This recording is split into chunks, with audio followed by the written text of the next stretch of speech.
Dang it, y'all. I've been live this long and I thought I was talking. I'm not even in the dang on thing. I apologize. Anyway, greetings, greetings, greetings. Welcome to the Mick Figgy Palace. Of course, I'm Dr. A. My bag, y'all. My bag. I thought I was live with y'all. And I'm up here talking to my dang on self. You heard me? And I'm not even live for y'all to even hear me. Ain't that something?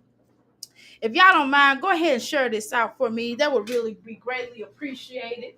I'm on StreamYard right now. In a little while, we're gonna go back to the bricks in a minute. We're gonna go back to the bricks.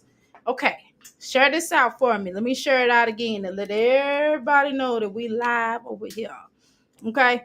I'm just kind of on where do we go from here, right, y'all?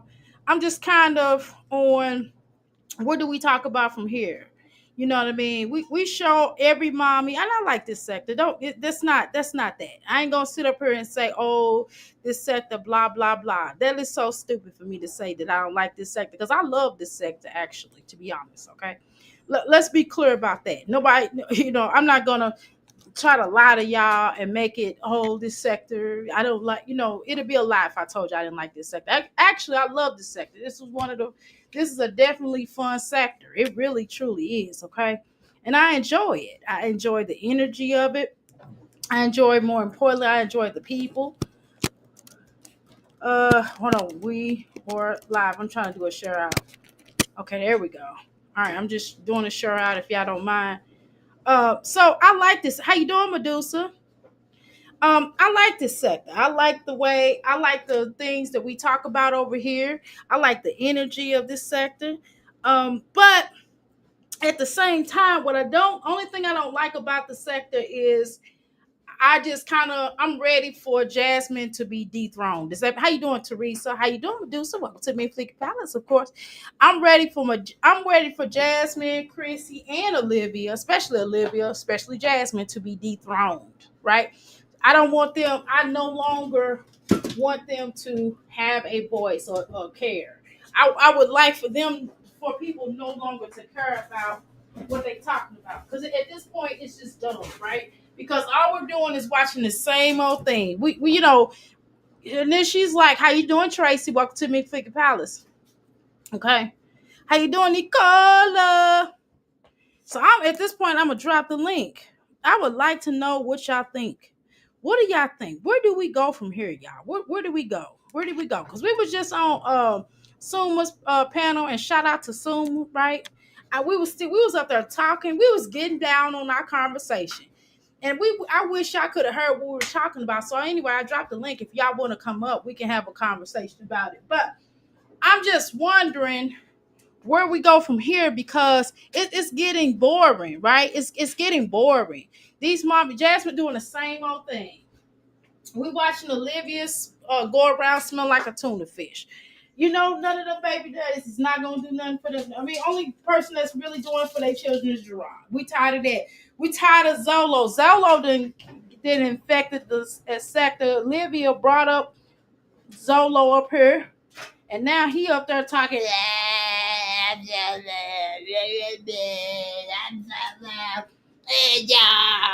is Zolo. How you doing, Oshun? My channel need to be gone too. Right. Cause number one, I don't even understand the girl. I mean, she is as pretty as she is, and she a pretty little girl. You know what I mean? We ain't gonna take away her prettiness, and I'm not even. The little girl might be smart at home, right? Okay. So I would never talk about a child in that regards. But what I'm saying is just, when we think about children channels, we think about children that we can legitimately understand. Okay, so like my son, he's the same age as Amaya. Amaya like maybe a couple of weeks older than him or something like that, maybe 2 weeks and a half older than him, right? But when we think about children's channel, we think about children kicking it. We think about them having fun. We think about them being able to speak a lot better. We think about them showing certain things of having fun. How you doing, Mrs. Jones? We think about them showing their talents. And Amaya is talented, right? She can, she's good at gymnasts, Amaya's damn near a gymnast. Am I right or am I wrong? Hold on, let's see who this is. Hey, girl. Hi, Medusa. Hey, girl. Yeah, Hi. What's going on, girl? Tell us, talk to us. What you plan on doing with your channel now? Let's talk about that. man. I want to do more live streams. I want to do more like I'll open up to y'all, I'll talk to y'all, share parts of my life with y'all and stuff, but I want to be more like entertaining. Like I want to go downtown and ask random people questions and do more lives of interacting with people and not just me on some solo dolo stuff. Sitting in your car, just talking. Right. Right. You want to you want to meet different people and do claps and stuff. Yeah. I want to And mix mingle with the crowd and stuff. that's what you was doing anyway in life, right? Yeah, that's pretty much what, in real life I was doing. I just wasn't recording it. And now, I think I'm like, okay, what? I think it's time for me to get back social and be in the social light, not just like on social media, but actually in real life be out and social with people and record it. And hey, we'll see where it goes from there. I'm just trying to do stuff that's true to who I am and what actually gives me joy to do. Like I'm not just trying to be a content creator to pay the bills. Like I want to actually enjoy and have fun with y'all and experience life together. Y'all Well, are cool people over here. this seems about like right? Because again, I didn't join you two to just talk about these mommies because it's old. It's like that's not my real life. You know what I mean? Right, right. Like I'm an entrepreneur slash mommy slash wife slash you know what I mean. I do a lot of stuff. I'm talented. I have a lot of skills. I make candles. I make soaps. I do all kind of stuff. I make teas and you know I Right. help people, life coach. I do readings. I do all kind of stuff, you know. And Hmm. and it's just kind of I'm dazzled down, and then I'm up here acting a fool. So We should do some like live readings or something. People really tune into that. I be watching my readings. I be tuning in. I like spiritual stuff, so I be tuning in to see make sure I'm on the right path and making the right choices or help me make the right choice or something like that. So I definitely feel like that would be something that can help you grow your channel. girl, I tried that, and people be like, It's it's just because weird. of It's just a weird feeling, because I'm in this sector, so it's kind of right, that's what I was weird. gonna say. It's just because of the crowd you already kind of Why? It's like through, for example, I did a reading on. I give you a perfect thing. Okay, so I did a reading on Jasmine. Right? They were hmm like, "You being you mean Jasmine got this." I'm like, "Look, everything I said then came to pass." I mean, what y'all talking about? like, right, I'm doing a reading. I'm not doing my own personal feelings. I mean, what's wrong with you? So I right. got mad. I said, "I ain't doing this no more." You maybe you could do a certain day, a certain time, and Mhm. then maybe just do a general reading for like a Scorpio or a Leo or what I'm saying, because then people will start to okay, every people that do like that type of content will know I'm going to tune in Thursday at 8 o'clock p.m. because that's when she do her readings, and then you could slowly grow by just being consistent, maybe one day a week, just doing that. Yeah, I could do that. I could do that. Well, my husband wants me to do that. He's like, I'm tired of you talking about these hookers. I'm telling you.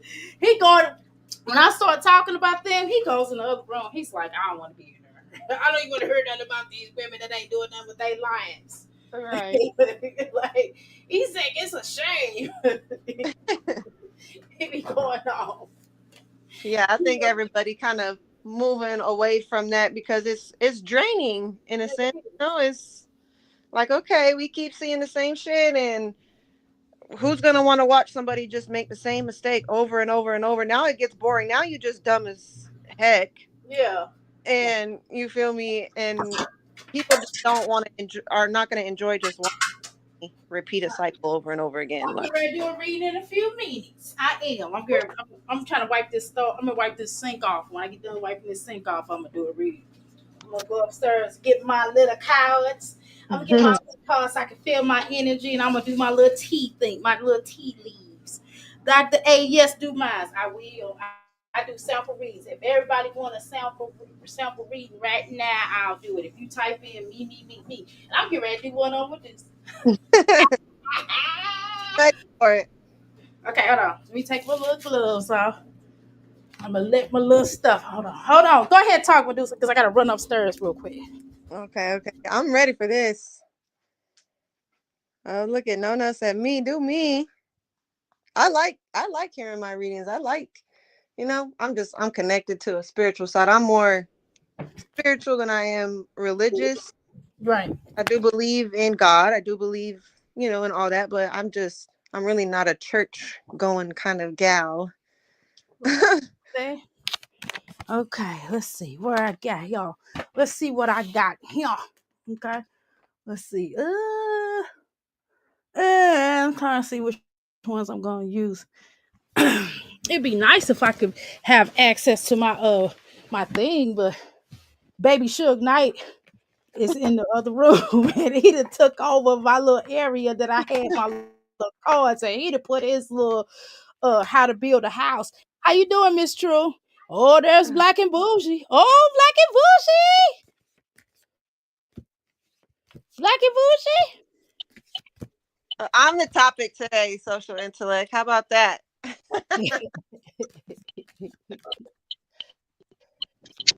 Black and Bougie. Yeah, I Hey, feel Lily. Hey, Dr. Ava.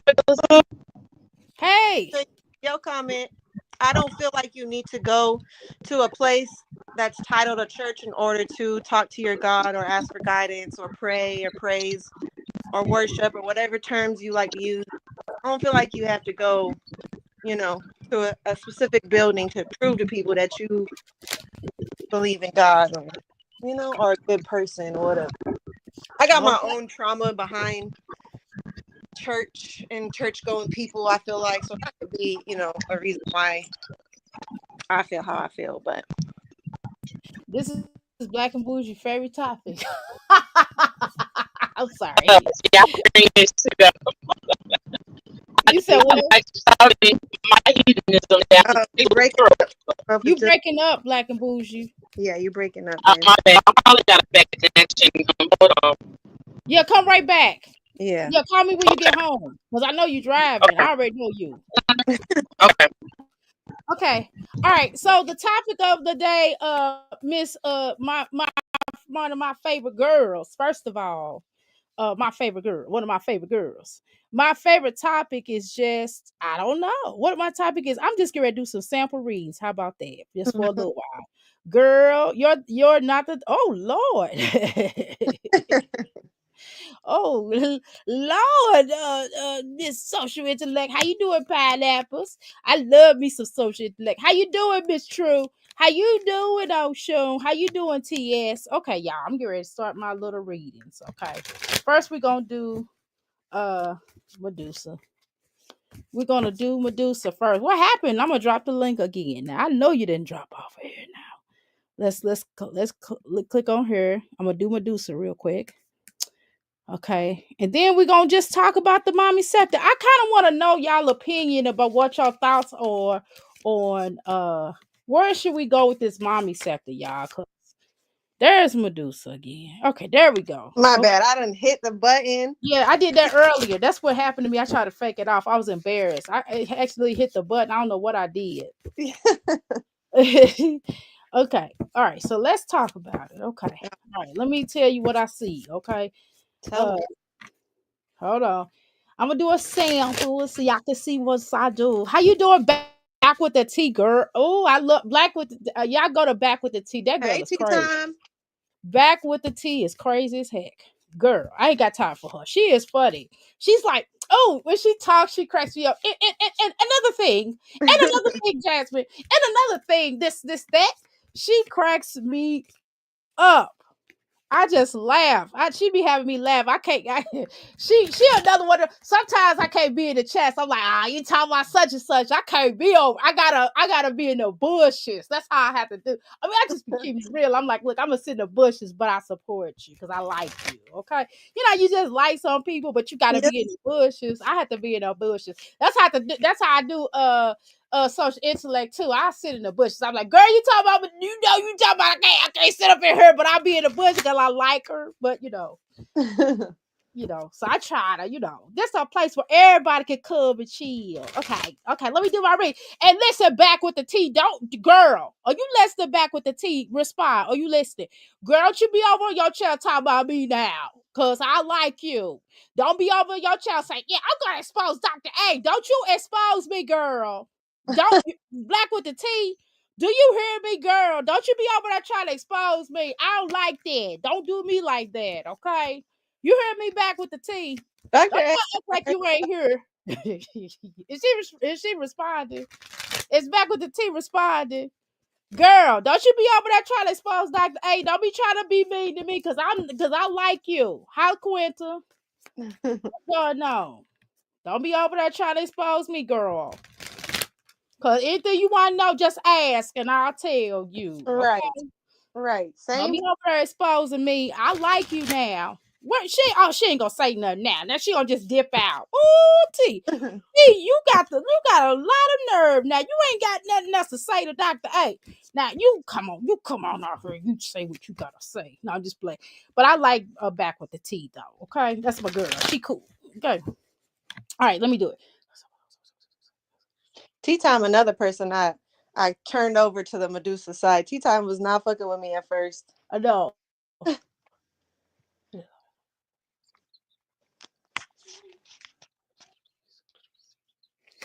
Okay, girl, what the heck? Oh, that's some personal stuff. I can't say that. Okay, good luck with your reading, Doctor, on your eating. Okay, okay, girl, I don't want to say this, but let me just say, let me say this real quick. Okay, don't you go nowhere, social intellect. Now, don't make me mad. Okay, all right. You can ready to get a gift soon. Girl, I see you had some issues in a relationship and it got very volatile. Okay. And so volatile where it was choking, so to speak. Mm-hmm. So I see that. And I do know you said child is giving tower tease, girl. And okay, something about life insurance policy, girl.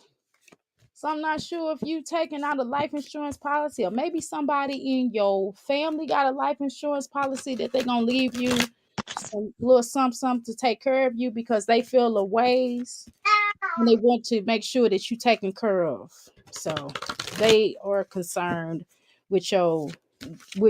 So it feels like maybe a parent or something. It feels like a parent has is going to be leaving you whatever they got. So it looks like that. It looks like they're created a life insurance policy for you. Okay. Um, that relationship, you need to stay away from that person. That person is crazy. You hear me? Crazy. Crazy. Like they're like known for this. They're known for oos. They known for doing things and hurting women. Mm-hmm. And possibly may not be in the best interest of you being around them. So I'm gonna need you not to go back. No matter what they say, even though they might text you and say, I changed, they have not. They have not. They have not. But let's see what else. What else do I see? Oh, okay. Hold on. God. Hold on, y'all. I'm gonna pull out these tea things. I'm waiting for it to do it do. Hold on, I'll tell you in a minute. Okay, hold on.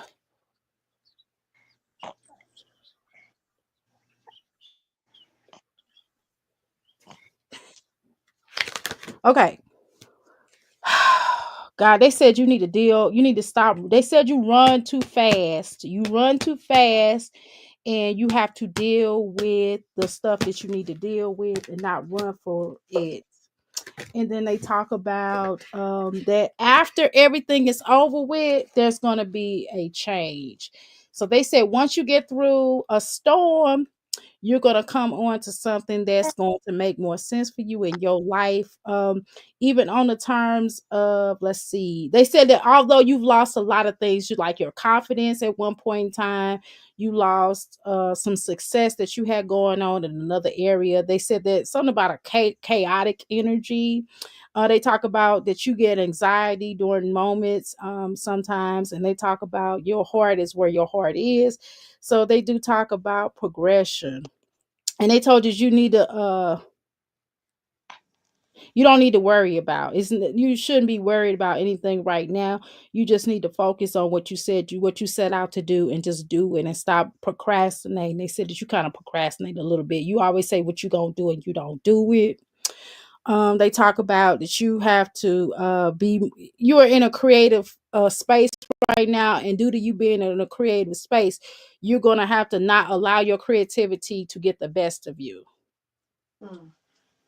Now that might not make quite sense. Yeah, I'm taking what resonates. Okay. But they're saying, let me go further. So they said that your creativity has to, you can't get to the point where you're so creative that you don't venture out to explore. So they said, get out your own head and explore and feel, and don't be afraid of it, because they said that you have to start taking a fresh new look at things and build your confidence. Make sure that no matter what happens, that your confidence remain intact, and that you grow and you clear away any cobwebs that may be jumping into your cipher. And they said you need to chill out on relationships for a while. They said you Mhm. need another relationship like you need a hole in your head.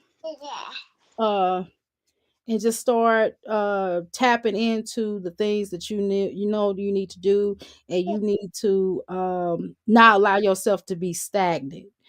You have to be able to see things differently. The way that you look at things before are not truly what they are. You have to be able to have, not necessarily, I ain't gonna say an open mind, but look at it for what it is, and don't try to put more into what you see. Don't try to do an adjective, just Right. see it for what it is. Right.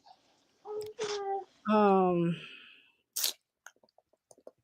there's going to be some additional guidance that come to you, meaning somebody's going to probably come to you and give you some guidance. So maybe a parent, or maybe somebody that's in the same field as you trying to get into, and they're going to give you some guidance of directions of where you need to go, and not allow yourself to get stagnant and go into shifting into something else, and making sure that you see what people see who people are, and not try to add what you think they are. No. How you doing, Darla? How you doing? Did I speak to you, pineapples? Welcome to Mixed League Balance. And then they said you need to go through your healing process. They said you have not healed yet. You may think you have healed, but you have not. Let me see. What else? Is that all I got for you? um Wait a minute, hold on. I'm trying to write on this notebook paper. Hold on, I'm running out of paper. Hold on, let me flip it over. Hold on, let me write this down.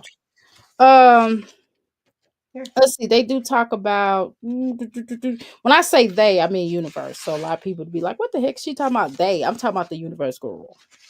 Okay, so um, they talk about, you know how you talked about the creature of habit, right? Well, you Mm-hmm. are too. You a creature of habit as well, and you have to stop trying to control things, and understand that some things are just beyond your control. Life comes in your direction in the way that it needs to. You just have to be open when it's ready to shift, and you can't stay in the same track of mind state. You Mm-hmm. have to move on, and you have to be able to create a new you, and you have to be able to uncover the ugliness that you have inside of you, and put it into something, and just kind of nurture it and make it into something beautiful. So whatever ugliness or darkness that you have inside of you, pull that out and just flip it into a positive situation. and don't allow yourself to go on a different journey this time around. Just see things, like do an 86 and make sure that you connect to your central energy and your central emotional side. Well, you are a Scorpio, so that makes sense, right? Um, so you have to understand what your power is and understand how powerful your sacred energy is, and you have to also let yourself know that you're in a healing process, and you're going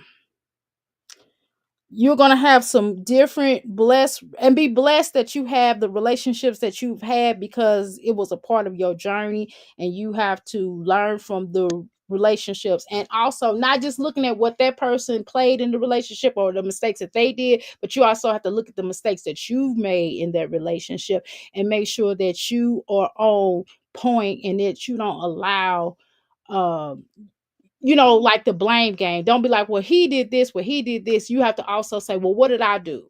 What did I do in these relationships, good or bad or ugly or indifferent, and accept responsibility and move on. So when you get into a new relationship, you don't make the same mistakes and you don't choose the same type of people. Okay. Right. So they basically said you're not ready. So you have to grieve and you have to celebrate and you have to take yourself out of situations and think about what is ultimately more important. So that's going to be dealing as far as the children are concerned. So I think that's what they mean. Like, was they saying you take yourself out of the equation and look at what's best for the overall picture. So that's you thinking about what's overall best for your children as well as what's best for you, but separately, but yet together. Right. Okay. I am done with you. Well, thank you. You're welcome. Who else had it? Who else? I don't remember who else said they wanted something. Tea time girl, did you hear me? Don't be talking about me and try to expose me. I'm a good person. Listen, I'm just a good person that made mistakes, girl. Oh, what you doing? Which is why I can help others. No. Because I don't been there and done that. I've been a player.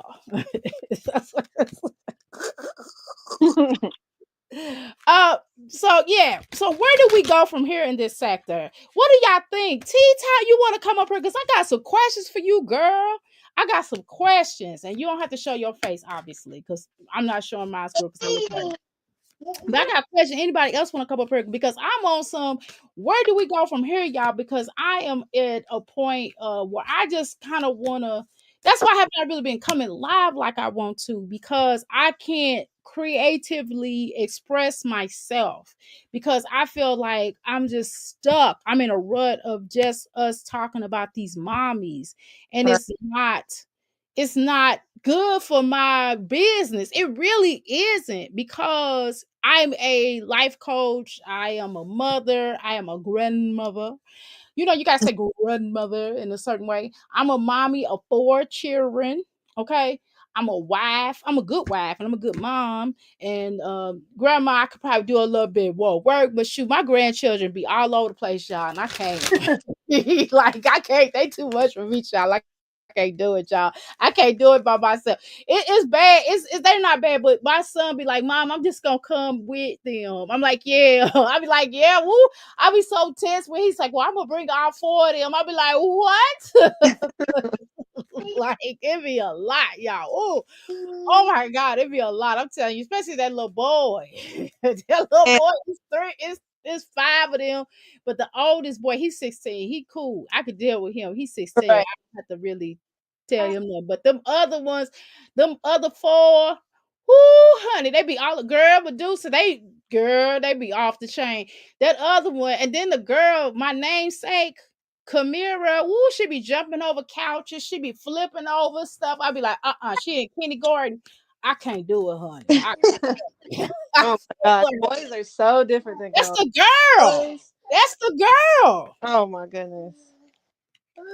My boys are crazy too. They be turning up. Girl, yes, and then that little boy, and then the little boy, he'll be like, grandma.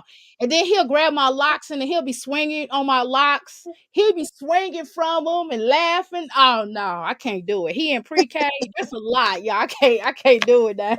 I know y'all saying, Dr. A, you can step it up with your grandchildren. No, I can't. No, gotta come with their parents. Or I had to drop them off. I had to drop two off at my daughter's house. I'm like, girl, here, take your nieces and nephew. I had to take two of them. I can't do all of them at the same time. That's then the oldest one, my oldest granddaughter, she be crying. Somebody hurt her feelings. She's like, oh, she hurt my feelings. I'd be like, oh no, I can't do it. I like no. That's I my get daughter. yeah, they be crying. I'm like, what do you mean? That's the Sagittarius. That's the Sagittarius in her. She'll cry. And then the other one is a Scorpio. My namesake is a Scorpio. Mm-hmm. And then the other one, the little boy that be swinging from my hair, he a Libra. And then that youngest one, that little mean thing, she a Gemini. Ooh, she's so mean. She Oh, hit me. Ooh. As soon as she see me, she hit me. If she try to hit me, I don't let her hit me. She try to hit me. And they'll be like, stop sugar, baby. They just let her do whatever she want to do. I can't do it, y'all. see the baby. Mm. Yeah, I ain't gonna be able to do it. Okay, baby, my Aunt Fanny, as mean as she is, she like the gangster of all of them. She the gangster. She just look at you. She just point. She'll point, and then everybody else will just run. Whatever they tell her to do, whatever she tell them to do, they do. The older ones. I'm like, nah, Yep. man. I'm not babysitting the little gangster boo. I call her gangster boo. I ain't babysitting her. Right, them Gemini, not too tough on the Gemini. Girl, no, she mean. She is mean, Mrs. True. She is mean. She looks at me, she rolls her eyes, and then she'll act like she gonna come to me and then just leave. And just wait till I get close to her and then she try to hit me. I'm trying to tell you, she act like she wanna come. She'll be like, yeah, come here. Then I get Trying close, to trick she'll you. hit me. Yeah, little mean. Mm-mm. So I'm just saying, y'all, I'm kind of over it. My life is so much more important than Jasmine's and Chrissy's and all of them. I done lived a life, man. Yep. I done lived a life. I'm saying it like it's over. It's not over. But what I'm telling you, I could write a book. And I'm just kind of want to talk about other stuff. I mean, I don't know, you know what I mean? I'm kind of everywhere. I like to talk about my clients. How you doing, Paulette? You in the bushes, but you laughing. Anyway, Girl, I'll be everywhere in one live. I'll be on 20 different topics because I just be. yeah, because it's hard to just talk about these mom. Cause like what was I talk about? Jasmine going to work out, girl. I work out too. I work out harder than Jasmine. I Right. work out harder than Jasmine, and I lose weight, and I'm losing weight naturally. She been putting out just workout content for so long. It's like, Yeah, but it ain't helping. She lost weight because of them shots. She ain't lost no weight because of her working out. I mean, what? yeah. Shoot. I mean, I don't really see. I mean, she look better than she used to. I mean, she still. I looked at them old pictures. She do look a lot. Even with Olivia, they have all both of them have lost a lot of weight. But I'm not gonna let myself get that big. I'm just gonna be honest with you. I just know, and I'm 51 years old. I would not allow myself to get that big. It's just ridiculous with no results. Right? Still funky. Right? It's no result. And then I'm just like. I'm just like, well, Jasmine, one time I dropped in her chat. This was a long time ago when I first came to this sector. I dropped in her, well, whoever wanted that reading, I will do your reading. I'm gonna send you my number and you inbox me and I will do your sample reading real quick. Okay. I will do it later. I don't want to do it on here. Whoever said that they wanted that reading, I'll do it. I don't feel like doing it right now. Listen.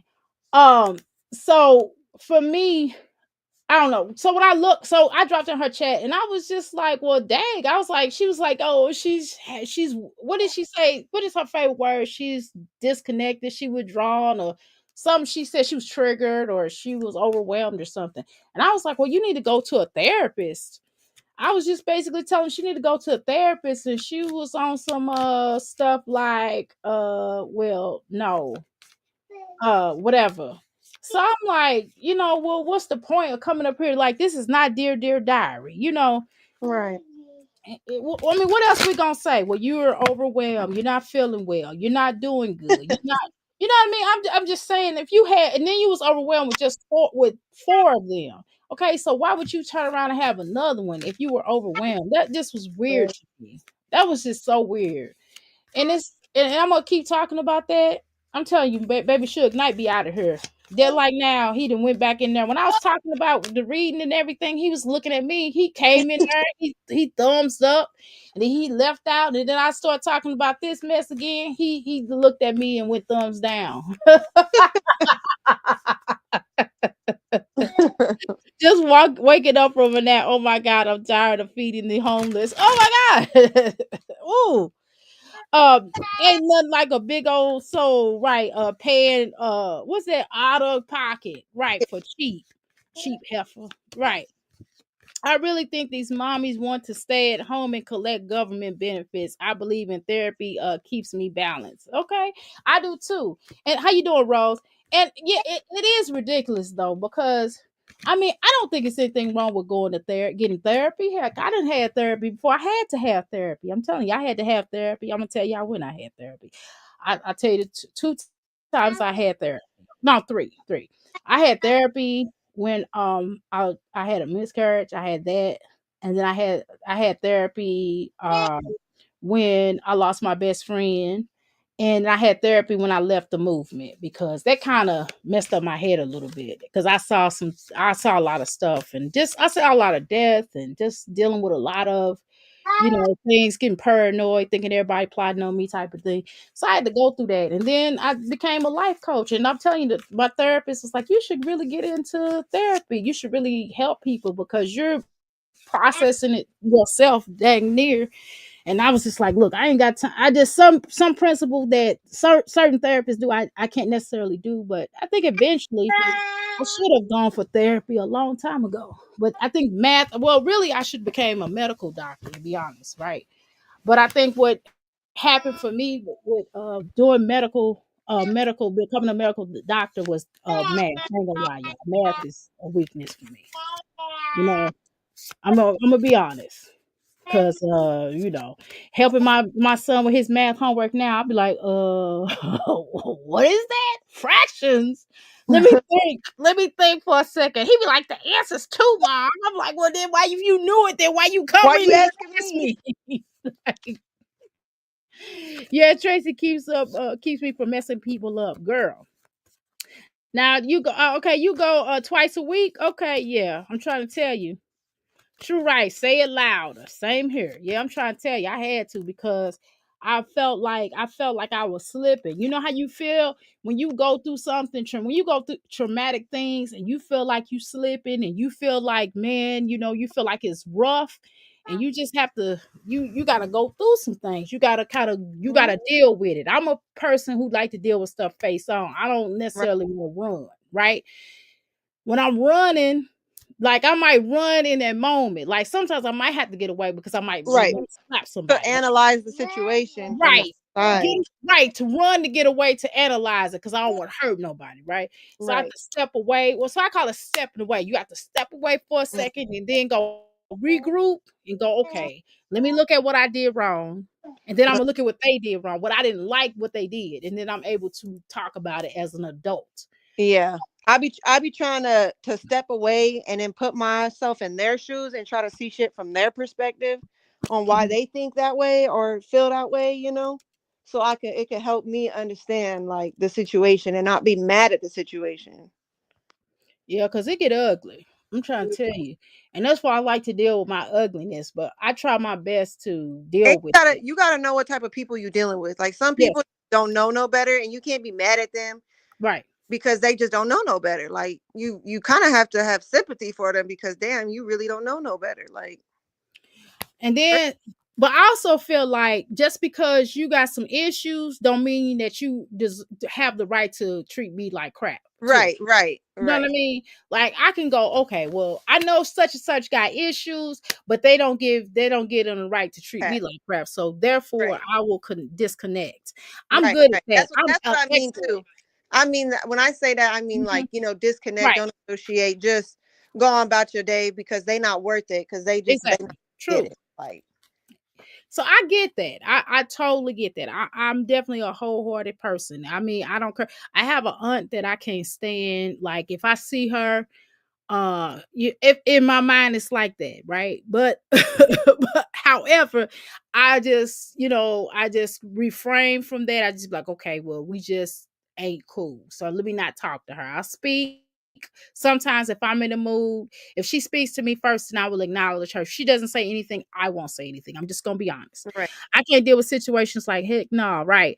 I was really bad, right? My anger was horrible, almost to the point of, or exactly. I understand you was very angry. I get that right. This was when your mom passed away. Okay, it was very traumatic experience, and I was angry at everyone. God, girl, I understand that too, because I'm telling you, when I when my mother, I have two moms. I mean, like most people know on here, I have two mothers. I was adopted, so I have two moms. I have a mother who raised me. I don't call my adopted mother. That is so weird.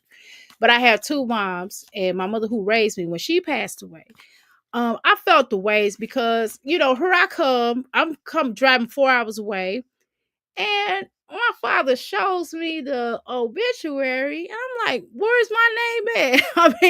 I mean, they didn't include me in the program, misspelling my children's names. It's like, why y'all ain't pick up the phone or go to Facebook and ask me? My father didn't write the obituary because he's distraught, right? Because that was his wife. I'm like, well, wait one day, gonna minute. I'm telling you, that funeral, I was fuming. And then everybody was like, oh, well, I could come with you because my father had passed out on the porch. So he had to go to the hospital, right? On the day before the funeral. So I had to go me and my husband had to go view her body. And everybody was like, "Oh, I'll come with you." No, I don't want y'all to come with me because I just wasn't with all that. I didn't feel like that crying. I just like keep that crying Right. tears to yourself. I just didn't feel like that. I had an attitude. I was stank. I was like, "Look, y'all not gonna come up here and cry. I don't feel like that. You didn't even add my name to the dang on obituary. I mean, you add my name, but they didn't put me down. They didn't ask, So well, hey, did down. you want to speak? See, so y'all don't know I speak. Y'all don't know that I speak at funerals. I've spoken at funerals a lot. Y'all don't know I do. I know I act the fool on here and I can't see, but it's a difference. I know some of the words I say sound funny because I'm from the Midwest and my parents was from the South, so I talk country, whatever. But Doctor, yes, that happened to me. My mom's whole waking obituary, girl, yes. But I made them correct it. I was like, you need to fix this. My daddy called. I ain't gonna say this, but my daddy called his sister. I'm gonna say it. And she was like, "Well, what's wrong?" I said, "Where's my name at?" So you didn't even ask me, was I gonna write? And then a cousin who I don't even jail with like that, she puts a poem in there. My mom, Mhm. I was so heated. I'm just, I'm just saying. So I understand what you're saying as far as your mom passing away, but I wasn't mad that my mom passed away because I mean she had Alzheimer's. So I mean it's better for her to not been here because I mean it was bad. It was bad because she got to the point where she didn't remember my name and she just kind of knew who I was, but she didn't know my name. And she was just kind of looking at me going, and pointing, and it just was just I didn't want to see her like that. It just got hard to see her after a while. Um, so we deal with people unalive all the time, in our families. That's something that is inevitable, right? Mhm. Um, so I'm not afraid of death and death. I don't look at death the same way most people look at death. Number one, I know that I believe in a balance. So with life, you have to have what? Death. I mean, you know, it comes and Right. goes. Sometimes I think it's harder. It's not so hard when person's older. I think it's hard when they're younger. Yeah. That's for me. That's for me.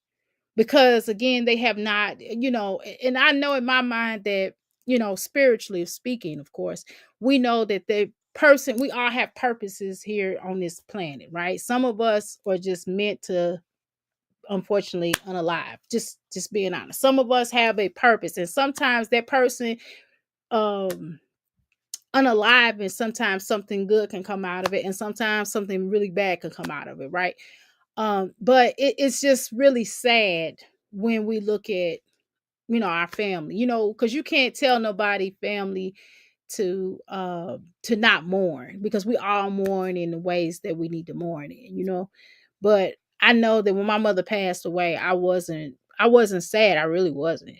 because she told me like in junior high, she's like, hey, I got Alzheimer's, you know what I'm saying, and I'm gonna die. So you just might as well just pick up and move on. You know what I'm saying?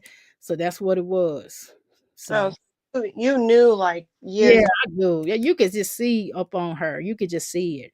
Right. You're retired and your family and friends do stuff, right? And you go to keep your distance with those people 2 months in a coma, right? And everyone said that just have faith, right? And that he will be healed. Yeah, that worked. Okay. I have seen death, right, in the just darkness. Okay. And it was darkness, right? And like I died for a couple of minutes. And when I died for a couple of minutes, I don't know. I felt my heart stopped. Let me be clear. My heart stopped for a couple of minutes, and I just felt.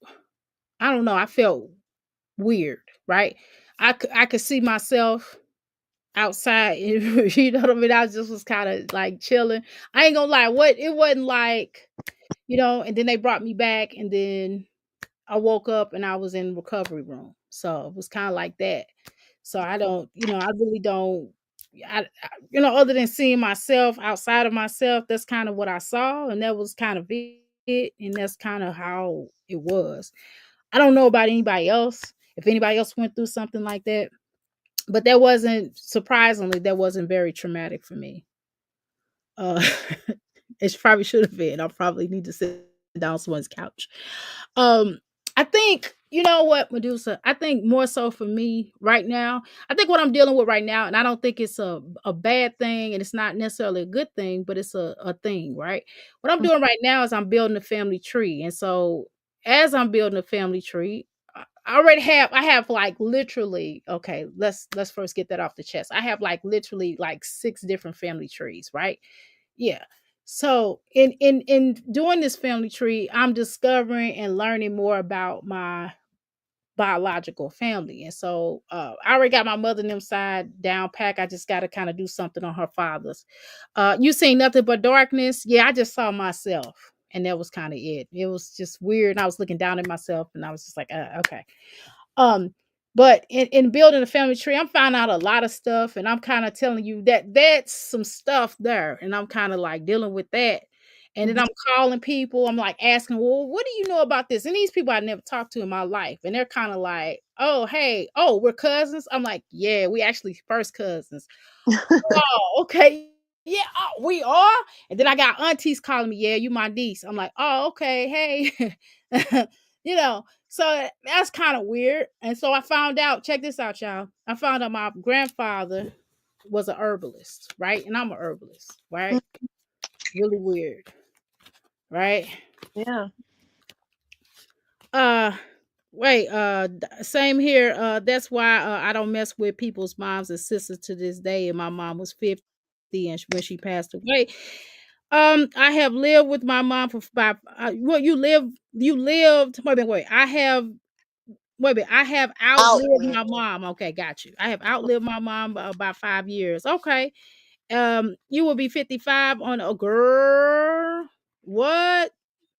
You are Aries. Okay. And she will be gone for 26 to this day. Well, I'm sorry for your loss. I'm tired. People do overlook it. Because I'm not wasting my time over their problems. Exactly. Dr. A, I see nothing but darkness. Okay, I read that Waste your again. time over other people's problems. Yeah, I'm not I'm definitely not.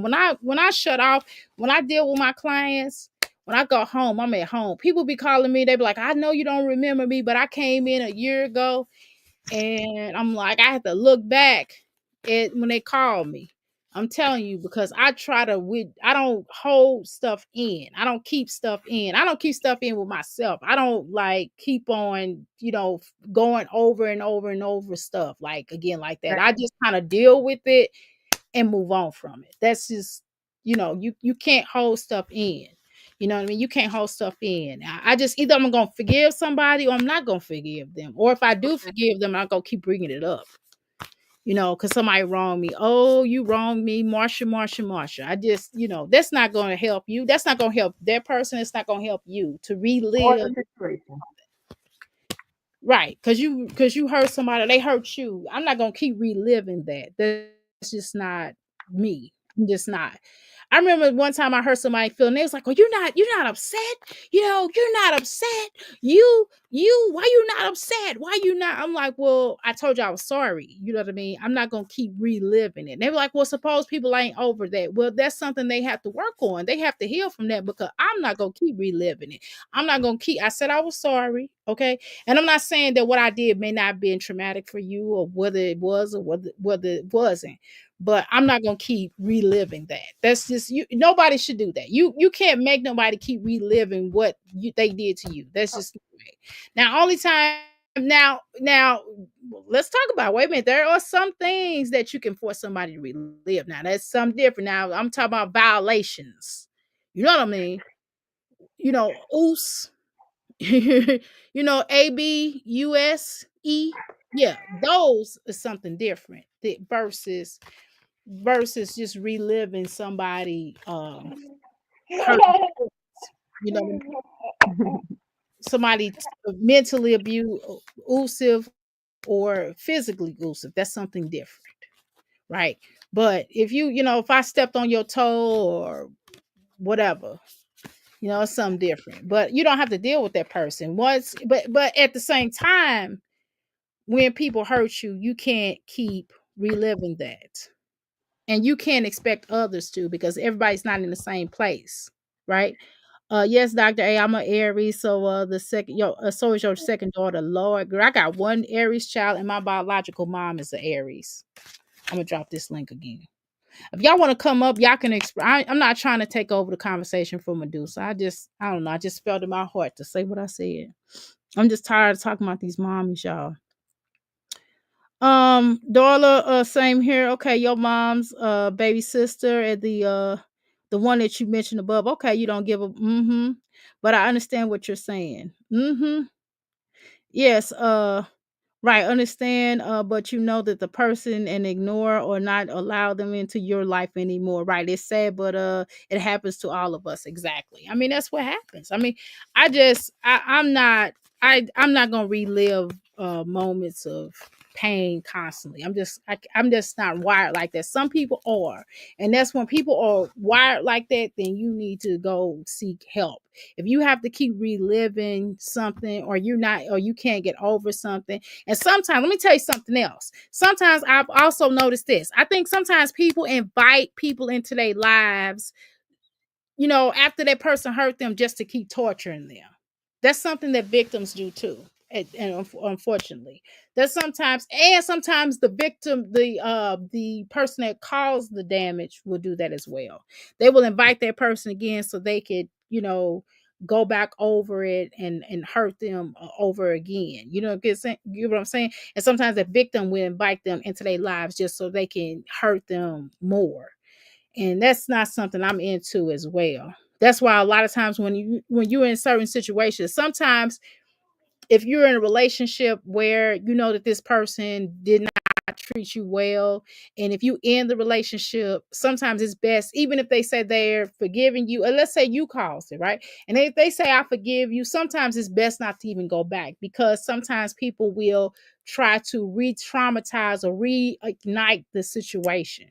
And that's not something that be I would not adhere to. Like, I'm not going to stay in somebody's relationship or energy and keep on going back and forth with them on who caused the most pain in that person, who did the most. Like, okay, you did this, you did more of this, and that's the reason why I did that. Okay, fine, I understand that. Well, hey, but how about we just not get ready to be in a relationship, right? Because if I've hurt you so much and you can't accept, or you can't accept my apology, and that's what, especially what us women a lot of times, and what men do it too though, right? But sometimes we'll say, or we agree, yes, a marriage or a partnership that doesn't work, time and leave, right? Time to leave and move on, right? But some just stay. Exactly. Yeah, you gotta leave. If it's getting ready to be toxic, and you know that you've hurt this person, or you know that they've hurt you, and you can't get past it, or they can't get past it, then somebody has to be the adult and leave. Somebody has to have the foresight to see, like, this is not productive. Can y'all hear me? This is just not productive. we're not going to, we're going to still travel around. That's why they see these movies. Y'all see some of these movies. I was watching this one movie the other day. I can't remember the name of it. And the girl, this woman, she was having an affair, right? And she was a drunk too. Okay. And so what happened was she had drank. I'm sorry, Medusa. I didn't mean to out talk you. I apologize. Hopefully I didn't. I did drink some coffee. Okay. I'm just gonna be honest with you. You can hear me. Thank you. Um, and sometimes, okay, so anyway, I was watching the movie, and the lady was like a drunk, like I said, and she went and picked up her son for school, and she was late, and she was drunk, and she wound up having an accident, and the little boy had, unalived or whatever, and then, so her husband had left her, and she was just like, and the guy she had an affair with was talking to her crazy, and she tried to hurt him. And then she met this guy on the street, and he was like, "Look, I got a way that you can forget all about your past, and you don't have to deal with the situation no more, right?" So she went to this institution. She took this pill, and she wind up. Well, gave her a shot. They did something. Where anyway, so she woke back up, and she was at home in her house, and so she had told her husband like, "Oh, baby, I love you," and then she told the guy that she was cheating with that she didn't want to do it no more, and she stopped drinking, and she did everything right, and then she kept repeating it, and then it will always end up with her son or somebody unalive. And so the second time around, I think the guy she was cheating with was unalived, right? And so it just kept repeating it and repeating and repeating. Every time it would be differently. And finally, she just ultimately woke up, and her son ended up dying anyway. And so ultimately, she woke up, and it just is what it is. And so again, what is that movie saying? That you can't change your past. You can't change your past. You can't do anything. Only thing you can do is move into your future. You can make your future better, right? Even with your mistakes. You know, I can tell you as a mom, I made a lot of mistakes. And see, that's the problem with these mommies here on this channel. They don't want to be forthcoming. Okay. And as I shared with you all before, I have no problem with telling my children, I'm sorry. I don't. I will say it in a heartbeat. They'll be like, "Well, mama, when I was 5, you did this." I'll be like, "Well, I'm sorry for it." You know what I mean? I'll be like, "I'm sorry. I did not mean to do that." I said, "But at the time I thought whatever. I'm sorry. I didn't mean to cause you any pain. Can we move forward?" And sometimes children just want to just want you to apologize. Sometimes they just need to hear, "I'm sorry." You know what I mean? Even if you don't think you sorry, even if you don't think you did anything wrong, you still should apologize. Just like Umar Johnson. That's a hot topic, what's going on right now. Just like with Umar Johnson, all he got to do is tell that little girl he's sorry. He was not there for her like he should have been. And that's just it. Not no, it ain't no, "Well, let me get your mama on the phone. It's gonna be me, you, and the mama, and we gonna talk. We're gonna have a whole conversation." No, it ain't no conversation with my mama. It's just me and you, daddy, and that's what we need to talk about. You can have the best parents in the world and still go through trauma. You can still go through stuff with the best parents in the world. I had the best parents in the world, but I still felt a ways about a position, a particular situation. And that's it. So only thing you can do as an adult or as a parent or even as a child is apologize. That's all you can do and move on. Don't nobody want to keep rehashing that. Nobody want to keep reliving that. If you cause somebody problem, if you harm somebody, just apologize and keep it moving. That's all you gotta do. Let's just apologize. Some people need to heal from that, but then let me tell you something. But then sometimes you have to accept the fact that you may never get an apology. Let's talk about that. You may never get an apology. You may never get an apology. A person may just not like, "I'm done with you. I want to do with you," and they don't want nothing from you. And that's just it. That's it too. And you might be the person that don't want nothing from that person. I will always be envious of other people who had a good relationship with their moms. You don't know how lucky you are, girl. This is really good chat because we all been through this, girl. So yeah. So yeah, you have to deal with stuff, and you can't keep holding on to that pain, because shit, that shit ain't here. Because I, you know what I noticed too, I used to walk around, I used to be so angry. I'm telling you, I used to be so angry and so nasty and vile and stuff. And I'm telling you, it that other person will move on with their life. They'll be happy. They'll be in the clubs doing their, and I'm sitting at home miserable. You know what I'm saying? Miserable. You agree you miss your mother every single second of the day, girl? I understand that. I hear a song and I think about my mother. I hear a song. I will hear I will hear her voice.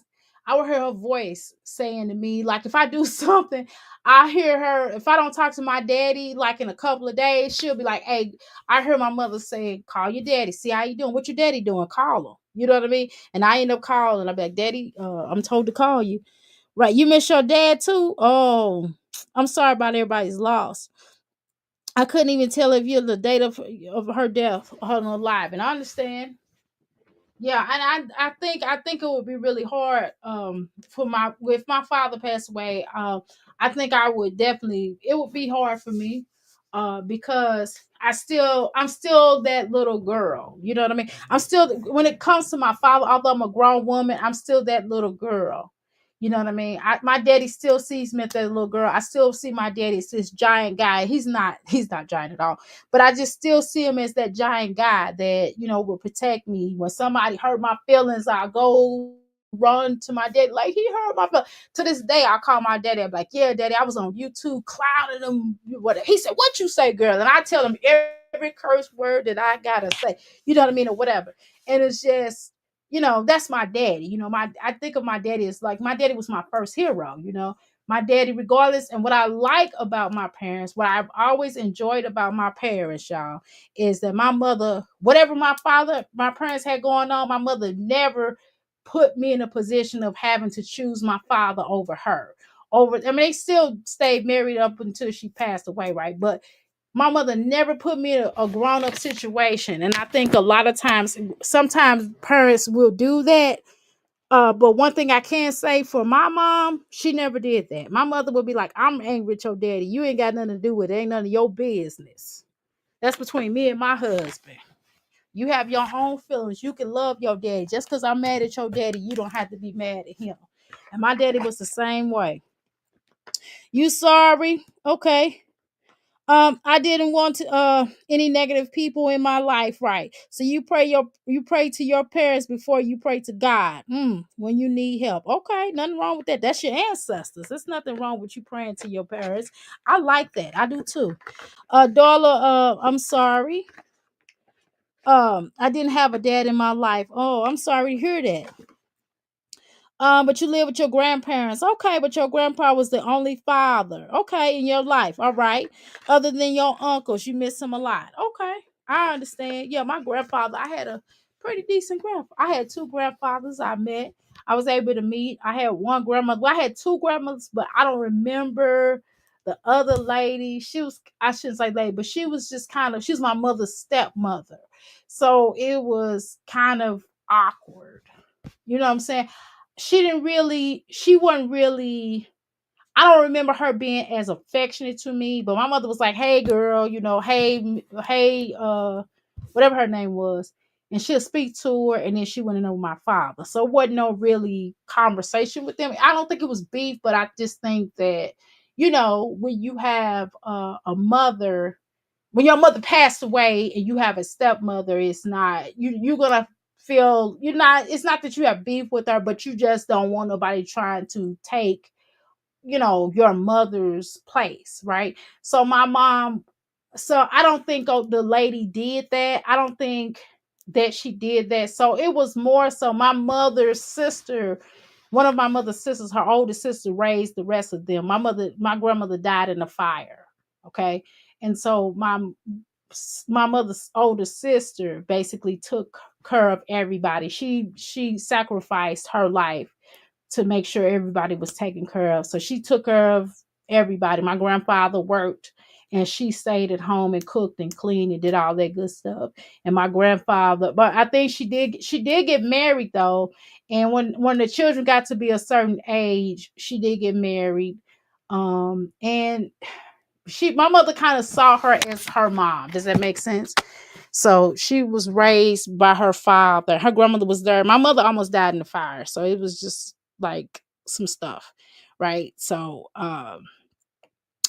my grandparents, so I can remember my grandfather, he tried to give me a pony and I was like not getting on it. It was a pony and then they had mules. And I was not getting on no pony. I just wasn't. But yeah, and then my other grandmother, she had her and my grandfather was still together till he passed away. You're a daddy's girl. I am too. I ain't gonna lie. It's pretty cool. I like my father. My father, that's my homeboy. Like I can call my father right now. He be like, "What up, girl?" He still called me by my other name. He still called me by the name that they gave me. I don't say nothing. I don't even say nothing. Nobody else can call me that. Everybody else be trying to call me by that name. I don't like that. That kind of irritates me because it's like I changed my name legally. Don't call me that. You know what I mean?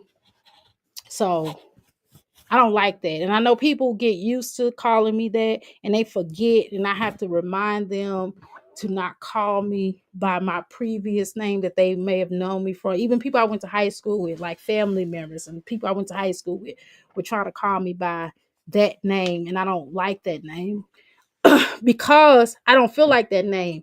And let me tell you what name I really won't accept. The name that I was given at the time before I got adopted. You never could nobody ever call me that. Ever. Ever. Right? So that's no disrespect to my biological mom and my aunt who named me. But that's just, that's not me. That ain't who I am. Right? So for me, you was a huge daddy's girl. Uh True, I know you are. The way you speak about your dad, yeah, my dad's my homie, man. My dad used to, my dad used to get up out of bed. I used to be afraid. Man, I slept with my parents after I watched Freddy Krueger, y'all. Nightmare on Elm Street. I was sleeping in bed with my parents, and my daddy. I woke up in the middle. I thought Freddy Krueger was trying to come get me. I made my daddy go get me some juice. I said, "Go get me some juice." I was too big to be in the bed with my parents. I ain't go for it. Now that it's kind of a but shoot, I didn't care because I was like, Freddy Krueger come to get me. I'm trying to tell y'all, boy, that movie scared me. What about y'all? Did y'all see that movie? But yeah, I ain't gonna lie. I'm definitely a daddy's girl. I'm definitely spoiled. I could call my daddy, ask my daddy for money right now. I wouldn't though, but I could. Your daddy girl too. He passed in 21. Okay, I'm sorry to hear that. Yeah, my father's still alive. My biological father has passed on, but I never got to meet him. That's a whole nother story. And I'm kind of I wish I would have got to meet him at least one time. I think one time would have been really cool. At least one time. Now I didn't have to be raised. I'm glad I wasn't raised with him. See, most adoptees kind of want to have been raised with their parents. I don't think I would have been. I mean, I wouldn't mind have been in my biological mom's life at a later age. You know what I mean? But I don't think it would have. I don't think it. I don't think it would have been healthy. Not. She's a good person. It's not that. It's just I don't think it would have been healthy for. Like I think it would have been too confusing for because I had parents and that kind of thing, and I think that would have been too confusing for my parents. You know what I'm saying? I think that would have been confusing. I don't know about that because Freddy Krueger, who is Miss Tracy? Freddy Krueger. Nightmare on Elm Street. y'all know, y'all don't play with me. Y'all know what I'm talking about. But I think it's confusing. I see a lot of that. I do know of people who had open adoptions, and some people, I've heard certain results of that. I've heard some people say that having open adoptions was pretty work for them, and the parents got to still have a relationship. They so it's kind of weird though, because if you think about, so if I'm raising this kid and I adopted this kid, this is my child. So you just get the child on the weekends and I got to pay all the bills and put clothes on this child while you get to live your, no. See, that's what I'm saying. It's a little bit a lot, right? Darla, you was talking about Freddy Krueger from Nightmare on Elm Street. Dr. A was talking about Freddy Krueger from Nightmare on Elm Street. They are horror movies. Yes.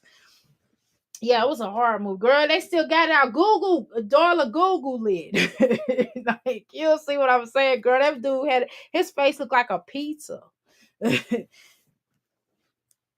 Tracy, you hated that movie. Oh, you did. So, yeah. So, I didn't so I think, and you know what else I saw? I don't know if y'all watch Teenage Mom or Teen Mom. Darla, no ma'am. I ain't messing with Freddie Mercury. I'm only messing with Freddie Mercury. I ain't messing with Freddie Mercury. um yeah, my mom, uh not my mom, but I was watching what's it, Teen Mom, and that girl Teen Mom, that let's talk about that. Let's talk about that. Y'all ever seen Teen Mom where that one, what, let me Google them so we can have her face so y'all can know what I'm talking about. Teen Mom, you used to watch it? Me too. I did. I watched a couple of episodes. Hold on. Hold on. Let me Google I gotta think about that Teen Mom adoption. Okay, so anyway, some people from Teen Mom, Teen Mom, who gave their children up for adopt, who gave their daughter up for adoption, and they were kind of using it as a storyline, so to speak. I mean, we're gonna call it what it is, okay? So this is something we could talk about. It was Caitlin and Tyler from Teen Mom. Okay, hold on, hold on, y'all. Hold on, let me pause this real quick. Hold on. Golly, it don't let you pause for nothing in the world. Hold on. Okay.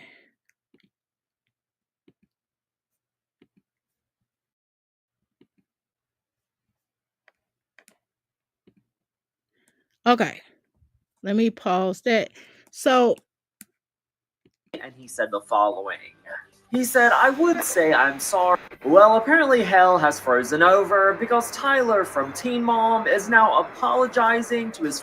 okay. Can I So these Well, apparently... Okay, so these two, the one on the male and the female that's in the middle, she is the one that they had a child and they gave their child up for adoption.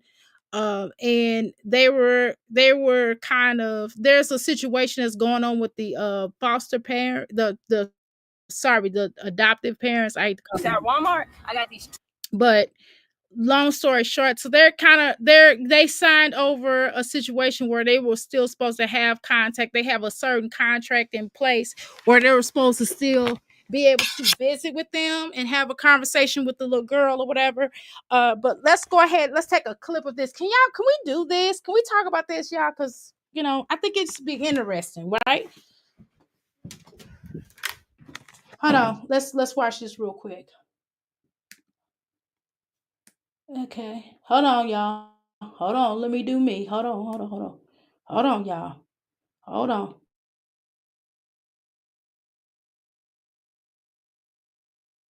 Davis.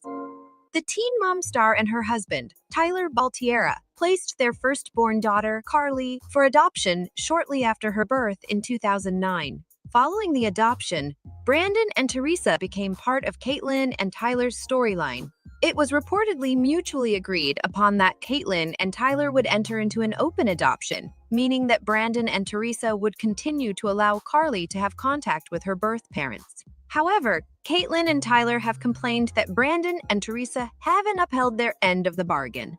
And by the looks of it, Caitlin is still outraged at the Davises for holding her back from seeing Carly.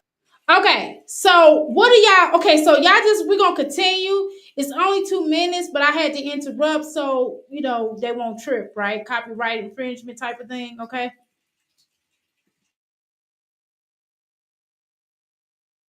Carly. The Teen Mom star recently took aim at the couple on social media. In her Instagram story, Caitlyn shared a video from TikTok user at First Birth Mom, a birth parent advocate on social media. In the recording, at First Birth Mom looked annoyingly into the distance. A caption over the video read, "Semi-open? Me keeping my cool when the adoptive parents would get mad when I would ask to see my daughter in the open adoption they agreed to." A voiceover played in the background, relaying a harsh message. You have massively f***ed me over. Uh-huh. I will never think of you the same. Yep. Enjoy your bad karma. Right. Rotten hell. Right. Evil. Although Brandon and Teresa agreed to an open adoption, they have asked Caitlyn and Tyler not to post about Carly, now 15 years old, on social media. Despite Carly's parents' wishes, Caitlyn and Tyler have continued to do just that. Earlier this year, Caitlyn took to Instagram to upload a lengthy post about not being able to see Carly for their annual visit. In her story, Caitlyn wrote, "Adoption is wild. Being at the mercy of someone that can say no." She went on to complain that Brandon and Teresa wouldn't take 2 days out of the year to meet up for dinner or something else small. So now we most likely won't see her until she's 16, and who knows if that will even happen. Sorry, I had to vent because I just can't wrap my head around the fact that you love and care about us, but refuse to make time. Shortly after Caitlyn's Instagram story post, Tyler took to his own story to share his view. Tyler acknowledged that Brandon and Teresa failed to participate in their mutually agreed upon annual visits with Carly on multiple occasions, but noted that, ultimately, it was their choice. Is it sad? Yeah, Tyler admitted, but at the end of the day, Brandon and Teresa are her parents. They are the only ones who have the authority to make these decisions.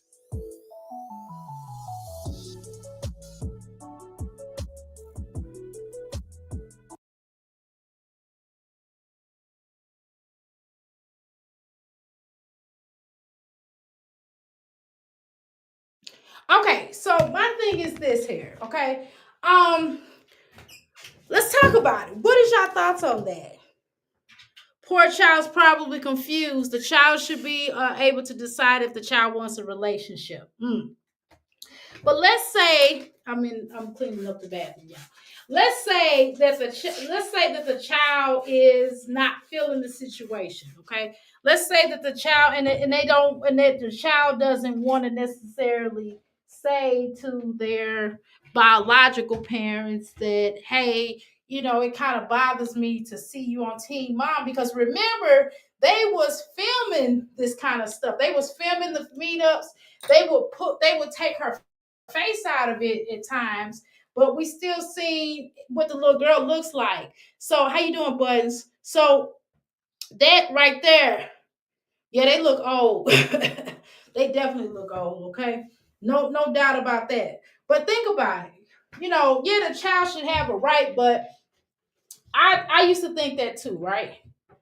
I used to think that too, but the thing is, when that child is in your home, and yeah, you might have paperwork in place, but ultimately it is up to the parents that's raising the kid on whether or not they should have a relationship. But every time it seemed like that every time they storyline, it wasn't really about them being teen moms after a while, right?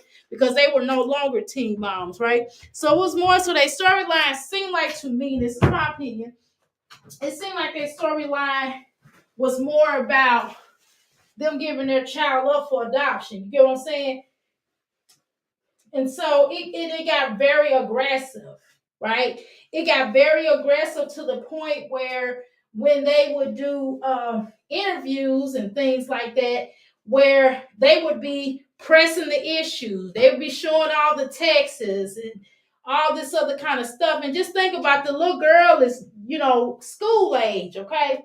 The girl is school age. Because what was she, like 16 or something, or 15? And so she going to school, and they like, well, I see your biological mom on Teen Mom. This ain't private. Ain't like they not advertising on public. They putting it out there for everybody to see, right? So I'm just saying, that's a lot. The parents ended up marrying, right, and making them stepchildren, making one of the other making one another making them step siblings. Yeah, they was step siblings. Did Kayla have 3 more kids on their own now? Yeah, they had some more children after that. Okay, so let's understand that. Now that's definitely true. Okay, let me pull up something else because it's a whole thing of them fighting about this situation. I'm trying to tell you.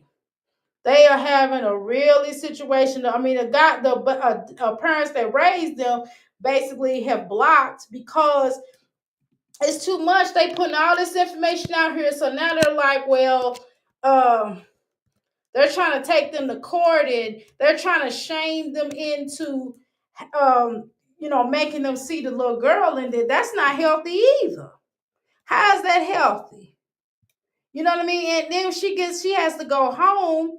Think about it like this. She has to go home after seeing her parents, chill out with they new kids. Like how Olivia did, right?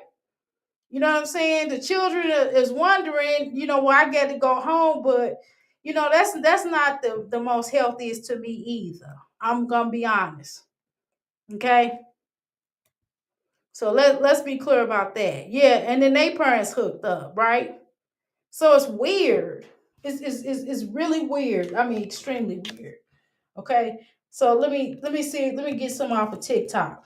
So what do y'all think about that? Because they feel like that they have rights. They feel like they have rights after they gave their children up. Okay, let's watch this real quick. Um.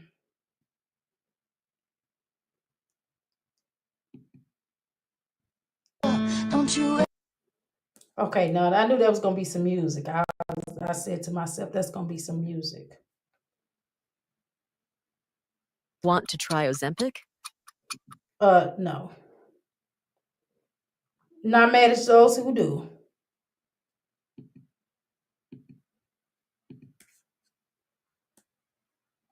Them, and I always really felt for them. My heart always went out to them on what they went through as children. I mean, that is such a hard position to be in, right? Like being that young, having such a horrible home life, your parents just not being good parents, and then, getting pregnant. So they made this very selfless decision to give their daughter Carly up for adoption. You're beautiful.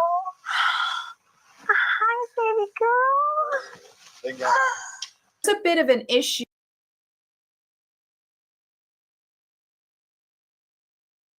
I definitely do agree. My bad, y'all. I definitely do agree that it's been a selfless act of a mother giving a child up, for adoption. Okay. Adoption is about a new beginning and the point of view, right? In your point of view, why I was removed from your biological mom. Okay. AJ knows dad, Zolo on the phone. Exactly. Kaylani will have no idea. But they know the Webbs got Gerard. Right, Gerard. And some confusion when they get older. Yeah, I definitely think. How you doing, Tiangela? I think it certainly will be some confusion. It's going to be some problems with that. So I think it's going to be some problems with that because eventually Liv's kids are going to want to understand. And Olivia could say all she wants to. She could be like, oh, well, your dad took y'all away from me, blah, blah, blah. But she's still gonna have some explaining to do, and it's not gonna be just good enough for excuses because she's gonna have that one or two child, maybe all three of them, who knows, that's gonna be like, well, that's not what happened. You know what I mean?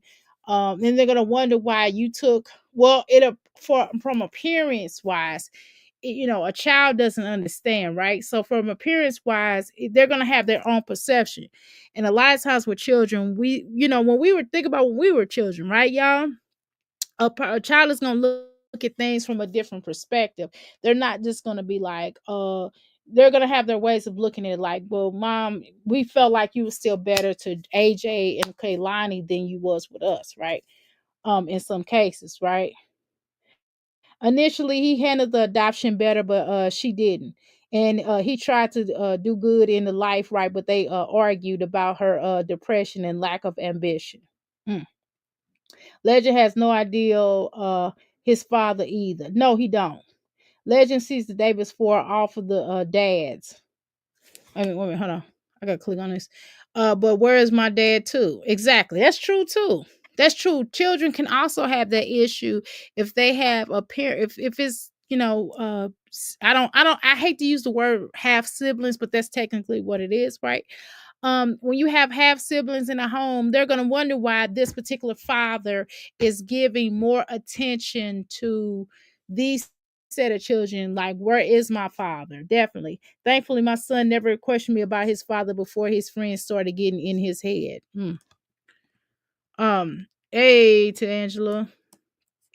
Right. Here because Caitlin and Tyler were very open about the fact from the very beginning that they wanted to have like an open adoption, in the sense that they wanted to be able to send stuff to Carly and, you know, have. But I understand that. And but those contracts kind of, I don't think people understand those. People don't really understand what an open adoption is. They'll think you would think that, oh, because you have an open adoption, you think that you have certain rights, and just because, but again, at the end of the day, it's still at the discretion of the parent who the child is staying with.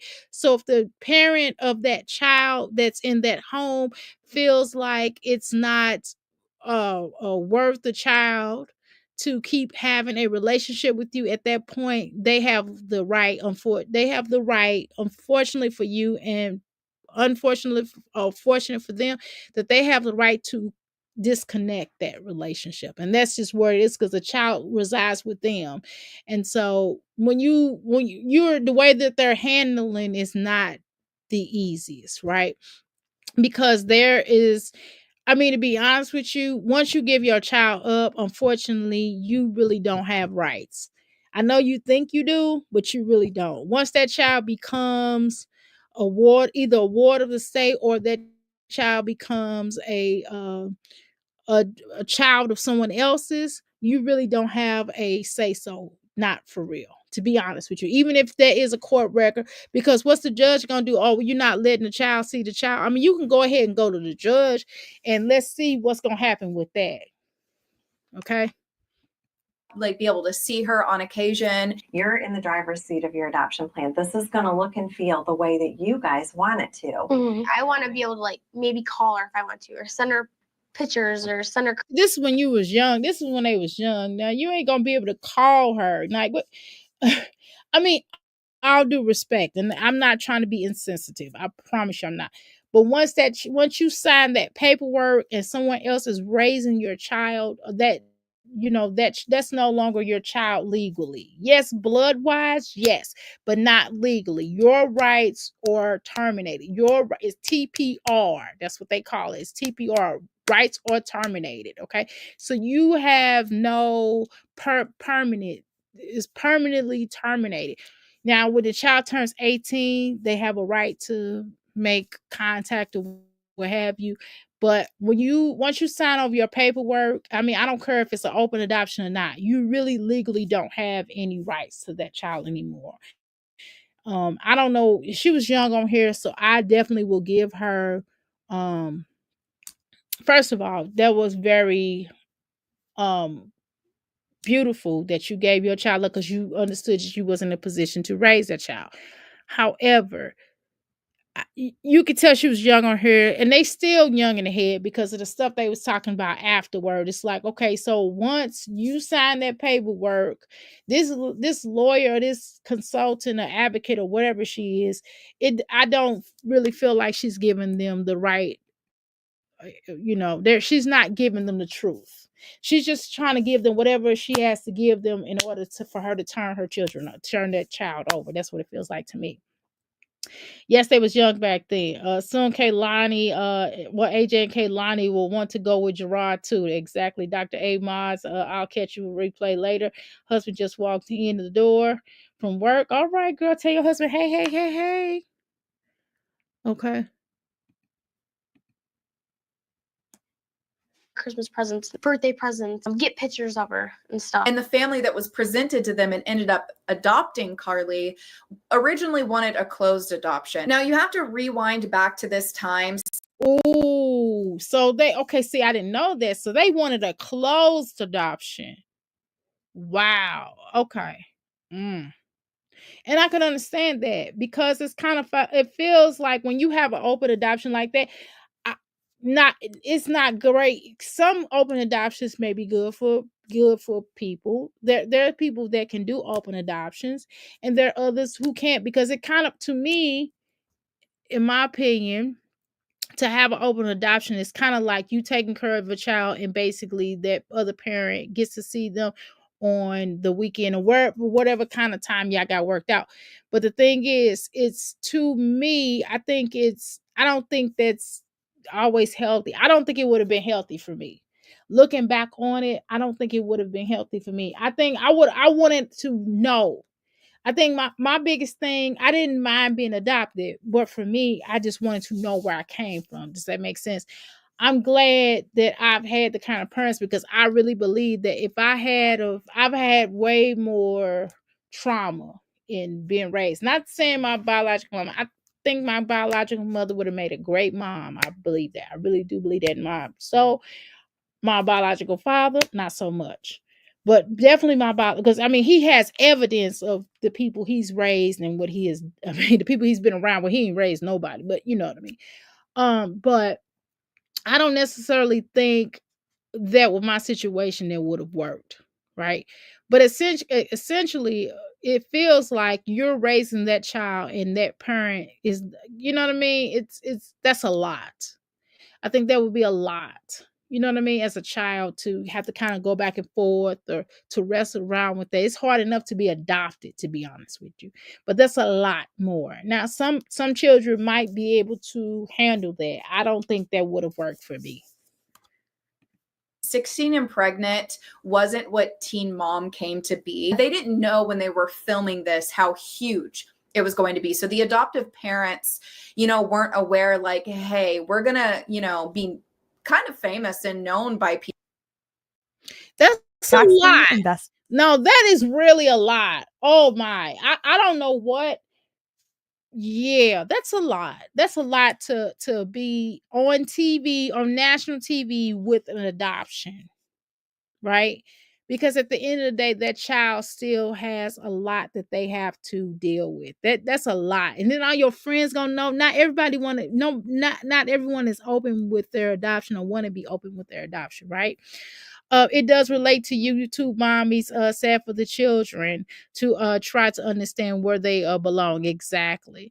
These YouTube mommies scream, cuss, and lack food, no love, or fun childhood for them is so sad, right? Forget education with YouTube mommies. They lack it.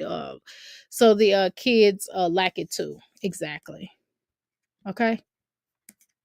Very true. Let's continue. Y'all enjoying this content because I'm trying to do something different. Thanks, Medusa. I really appreciate Medusa for coming up here. I know she got real busy with her children, but hopefully she didn't. I apologize if I overtalked you. But let's continue. Oh, I'm sorry. I don't have it on mute. My bad. Hold on, y'all.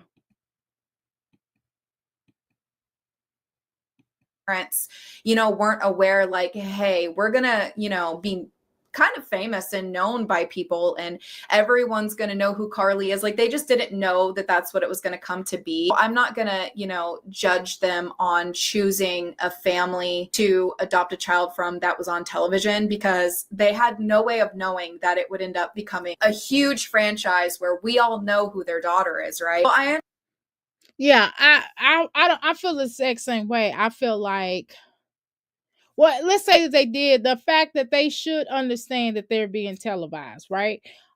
So they have to know that it's going to be televised. Maybe they thought it was going to be like a quick little episode, or maybe they didn't think it was going to get the kind of, you never know what those producers told them, because sometimes those producers will say anything to get you on the show. Just like I believe that The Advocate uh basically told them whatever they wanted to tell them according to the show. Now, we don't know what the paperwork was like, but I'm telling you, like, once you sign that paperwork over, even if you have an open adoption, that I've seen this ways too many times.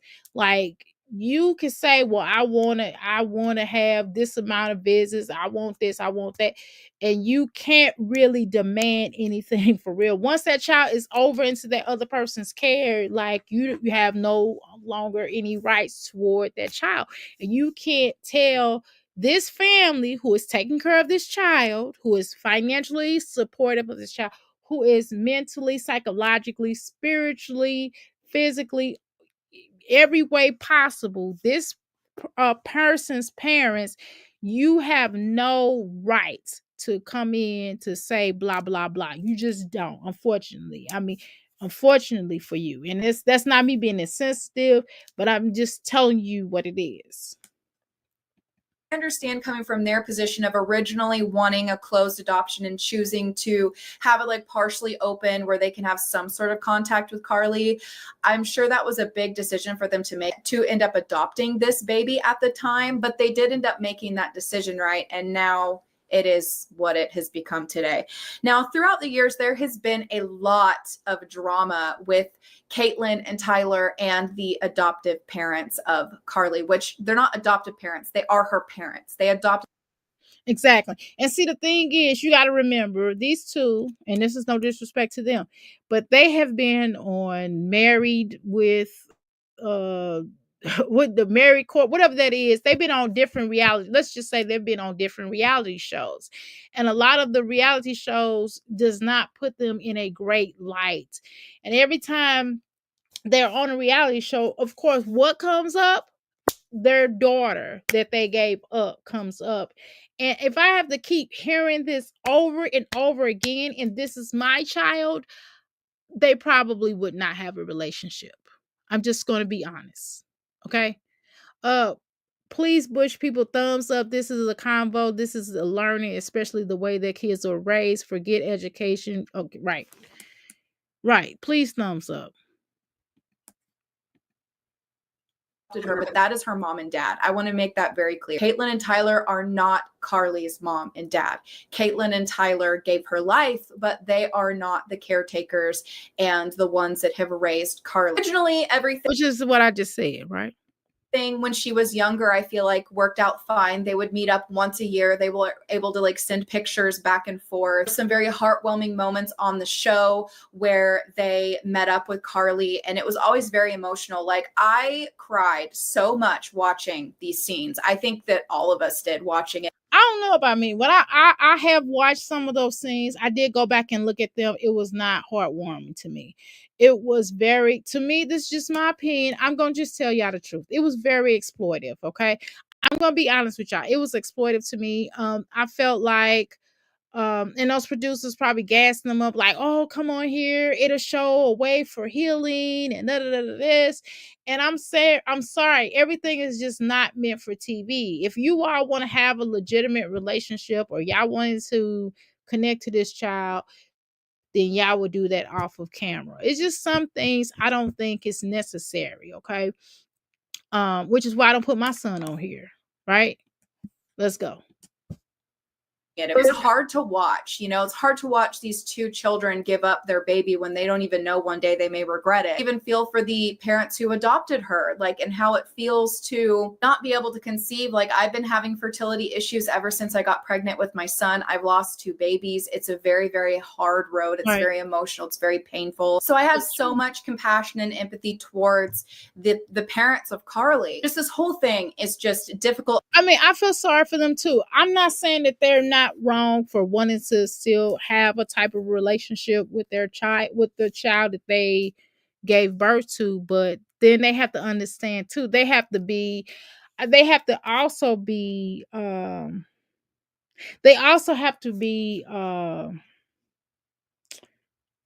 mindful, right? They have to be mindful toward those parents. You know, regardless of the paperwork or what you did, the contract, this is still their lives, right? This is still their lives. This is still the child's life. This is still the child's life. And unfortunately, that this child is the most important part of it. So we do not see the aftermath of this, right? We don't see the child, how the child feels after this, in going to their house or visiting with them, and they're seeing their siblings get shine on this TV show or having a different type of experience with their actual parents together, right? And then going home to their parents that raised them. So we don't understand or know the after effects. We don't even know what it will be emotionally for the parents who's raising this child. And it might be too much for them, to be honest. Okay. It might be too much for them. So it's not just, we could say, well, it's about the child, but it's also about the parents. In this situation, it's about the parents too, who's raising them. Unfortunately, I don't want to be insensitive, but I'm just going to tell you, it's not necessarily about the ones that gave their child up. It's all kudos to them in that regards, that they had sense enough to realize that as children that they shouldn't have been raising no child, or they wasn't going to have the kind of help that they would have had if they had to raise that child. And that child would have probably been awarded the state possibly, right? Or they would have had to go through a lot more. If we look at the teen moms on this show, we can clearly tell that they have a lot of issues. Some of it may be due to them being teen moms, and some of it may be due to them being on this show, right? Because a lot of stuff has came out, and all of their lives are being, well, some of their lives are being shown on here, and so it could add a traumatic experience for them, or they can get the big head or go Hollywood. It's a lot of different things, right? And then it's just a lot of things, and then your life is a microscope, so you're not really allowed to make mistakes like that without being clowned, right? So certainly I don't want to be insensitive toward them. I don't think that that's right for me to be insensitive, but I'm not. But I just wish they would kind of sit down somewhere, because they're not helping the situation. But let's go.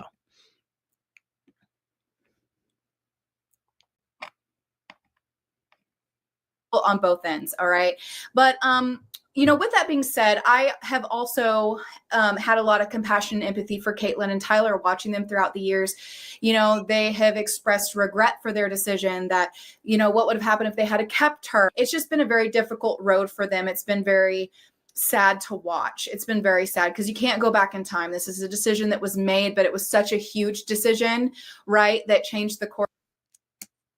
But it was selfless. It was a selfless decision. And sometimes you have to make really tough decisions. And sometimes it's necessary to do what's best for the child. And what's best for the child, it seems like it, in my humble opinion, was for them to give their child up. And listen, as an adoptee, I don't like, if my biological mom had other children when I came back to her, really wanted her to be honest with you, then I would have more siblings I can connect with, right? But I'm not mad about that, actually. If she would have had children, I wouldn't have felt the ways. I would have been like, great. You know what I mean? She still was able to move on to her life. It's more sad for me to understand that everything that she went through, and she talks about it. One day I'm going to invite her on here. I don't want her to go in detail about what she went through, but I just wanted y'all to hear the kind of the other side of, I guess, the other side of how biological families, for those that are adopted on here, for the other side of biological families, right? And so I think that it can certainly, it's not no hate to these people. It's not at all, because again, they did what they thought was best, right? um in the moment, they seemed like they didn't have a choice in that moment, right? Oops. So say if we did a normal Facebook, would posting pictures, would that be different? We don't really want anyone else posting pictures of our children. Well, hang on. My question is, though, so what's the motive? Okay. So she already told them in the gate, hey, I don't want them posting. And that's another thing. So why does everybody have to? The thing is, and this is kind of weird to me. I'm gonna be honest with you. Okay.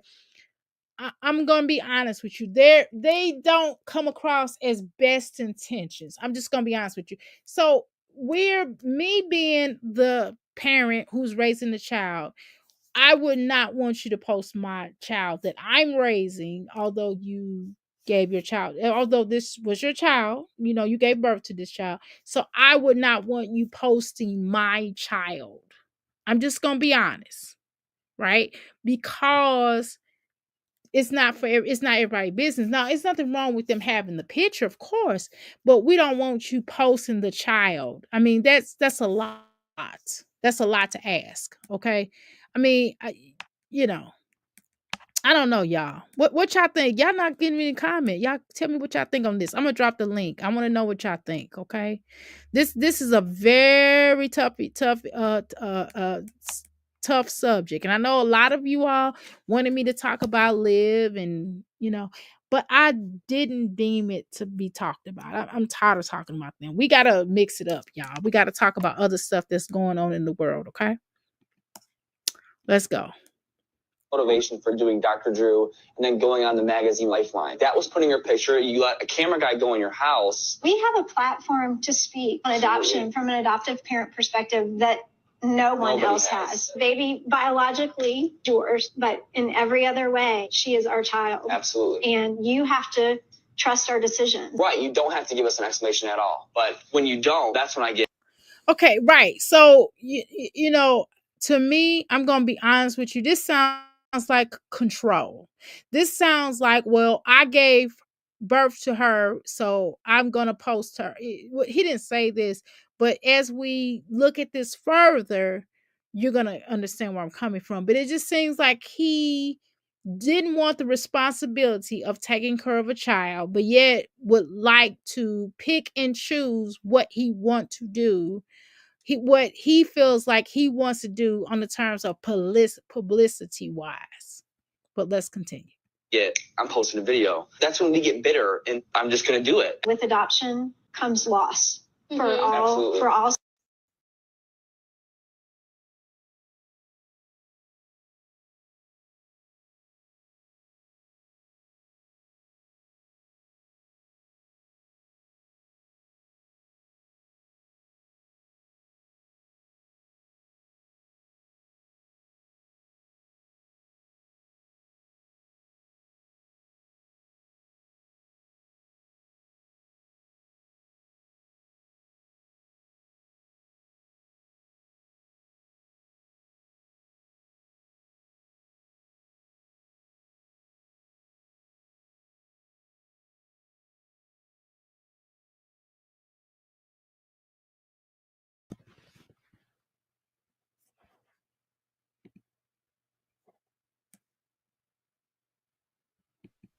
Hey, Black and Bougie. Hey, Doc. How you? I'm okay. How are you? I'm good, thank you. So you talking about Brandon and Teresa? I can't hear you. You talking about Brandon and Teresa? Yes. From 16 and what is it, Team Mom or whatever? Yeah. Yeah, I'm glad you're discussing it. I really couldn't hear the whole conversation because I was running around. But as far I used to feel bad for Caitlin and Tyler, but now I kind of don't. Wuzzy. Okay, I'll try to come back. You want to call on my phone? Black and Bougie, you can always call on my phone if you like. If it's going to be better for you, I don't have a problem with Zoom, with tuning you up on my phone. That's not a problem. I just have to go get my phone. It's downstairs. But okay, y'all. Hold on. Let me go tell my son. Son, can you go get my phone? It's in the kitchen. And then you got to bring me your picture and then go get my phone. I'll look at your picture. Bring it here because I know you want to show me your picture. We'll get my phone. No, Daddy's busy. Daddy's upstairs working on something. Oh, this is beautiful. I really want to show y'all, but I can't because my room is not worthy of Oh my God. Oh my God. This is beautiful. Oh wow. He's drawing, y'all. He found his talent, so he's drawing now. But I'm gonna call Black and Bougie in a second. If she would like me to, I would be happy to call her. I agree with not posting this show. Right. It's in the kitchen. My 2-year-old in daycare learning is above his mommy kids. My family is huge. Education, Dollar Tree, books, flashcards. I see none of these kids. None with these kids exactly. Okay. Okay, Black and Bougie. Hold on. There we go. Okay, here you go. Let's talk. Go ahead. Can you hear me? I Yeah, can't how hear does you. this sound? Okay. Go ahead. Let's see if I can hear you better now. How do I sound? You sound. You want to call me on my phone? Damn, because I got the fucking string. What the hell? You sound like what the?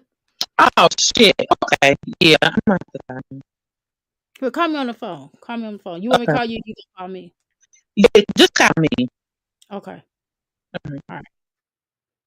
All right, son. This is beautiful. I'm gonna post this picture on my He's learning how he's actually pretty advanced, but drawing pretty good. I'm gonna send you all. I'm gonna post this picture online for you all to see, and y'all tell me what he's learning how to do different subjects because he usually do rappers, and we had to kind of tell him to calm down off drawing rappers because he's doing too much, and it's just you want your child to learn how to do other things. Okay, hold on, y'all. Let me find one. There we go. I'm on 100%. I got my phone really charged up. Okay. Okay, here we go. All right, this is not the right. I called the wrong dang on number. Hold on. I'm calling one of my clients, girl. Black and Bougie. Okay, wait, let me find you. Girls, text me. Black and Bougie, text me because I forgot what you. I'm trying to find your number. Hold on, let me. I gotta look for it. I ain't gonna say it out loud. Let me see. I gotta go all the way down. Hold on.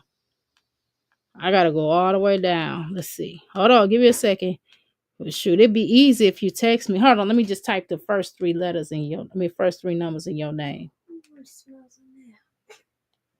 Can you gonna get ready for get your bed clothes ready because you can ready to go to bed. Did Daddy say it was time yet? I think he did. Is he down? Is he asleep down there or is he up? Okay, thank you for calling me. Shoot, I'm like, please call me. Girl, I couldn't find your dang on number. I kept on going down. Hold on. You had to do the same thing. I'm all like, good, I can't find it.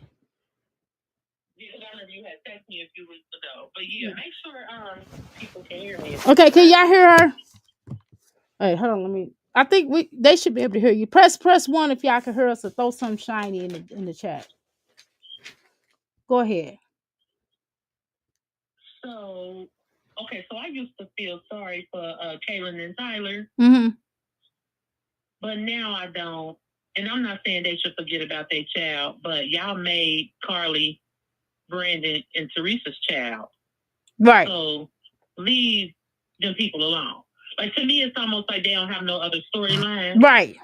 So they keep using Carly. That's how it's coming That off. shit is dumb. Yeah, that's how it's coming off. I don't like it because it's like, don't they got 2 other kids now? Yeah, they got like somebody said they had 3. I know they got more than one. And then they're like, oh, well, what about how our other children feel? Well, that's not my problem. I mean, that's how the other children feel. That has nothing to do with me, unfortunately. I'm gonna be honest. That's nothing to do with us. Now they can sort that relationship out at the end of the day. They can always come when their child gets old enough for 18, can go and sort out what they need to sort out. But that has nothing to do with us. I'm sorry. And I don't mean to sound insensitive, but it's a reality. Yeah, me neither. And that's exactly what it is. And when Kaylin and Tyler told them, I mean, I ain't saying that they shouldn't have told them kids about Carly, but I feel like just tell them, like, mommy and daddy weren't doing so well. We put her with the best family, that we thought that was conducive. And now, she's your sister in a sense.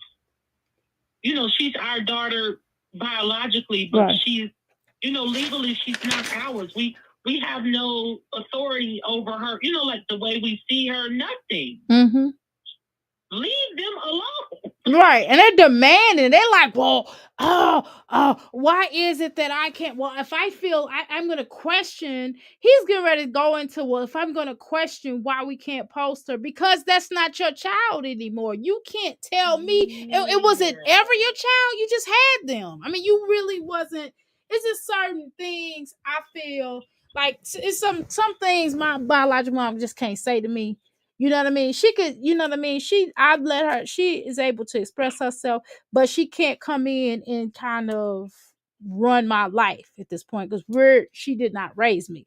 So, not that she does that, but I'm just saying that it's certain things that she just don't have. We have a connection because that's my biological mother, that's my blood mother. But I don't call her mom. I don't. I call her biological mom. That's what I call her. Right. I mean, that's just like, okay, so your mama, it's certain shit that she could call you and tell you to do with the baby. Like, Amara, you better not be doing so and so with my baby. And you gonna be like, okay, mama, I'm not. Like, girl, what is you talking about? Right. But it's like your adopted mother, you gonna be like, who the fuck is you talking to? I mean, your bio mother, you gonna be like, who the fuck is you talking to? Like, exactly. Because we're not doing like. This is the thing. The best you can hope to be, that's just like when you like a stepmother. Right. The best you can hope to be is like a close friend to somebody else's child. Exactly. And that applies to you and Caitlin, to you and Tyler, Caitlin. Exactly. You can be Carly's distant pen pals and leave it the fuck at that.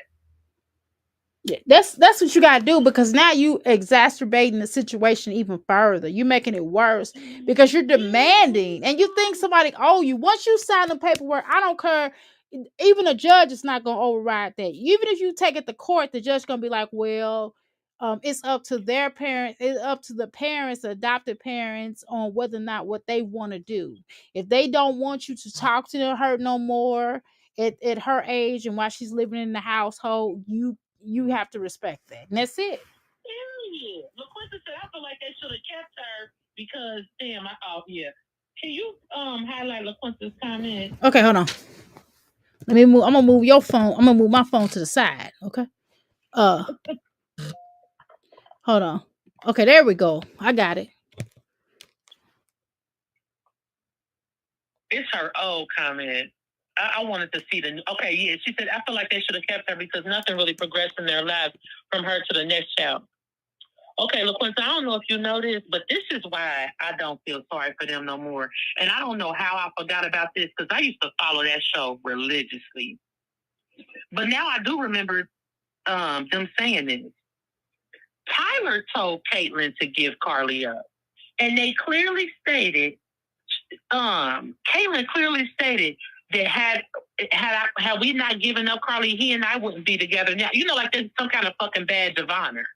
Bitch, you gave your baby up for a nigga?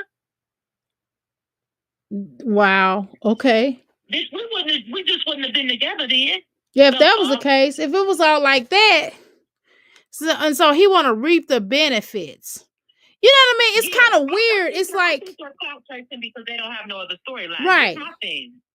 Okay, LaQuinta said he surely did. Yeah, they did. I remember that, and I couldn't believe I forgot about that shit.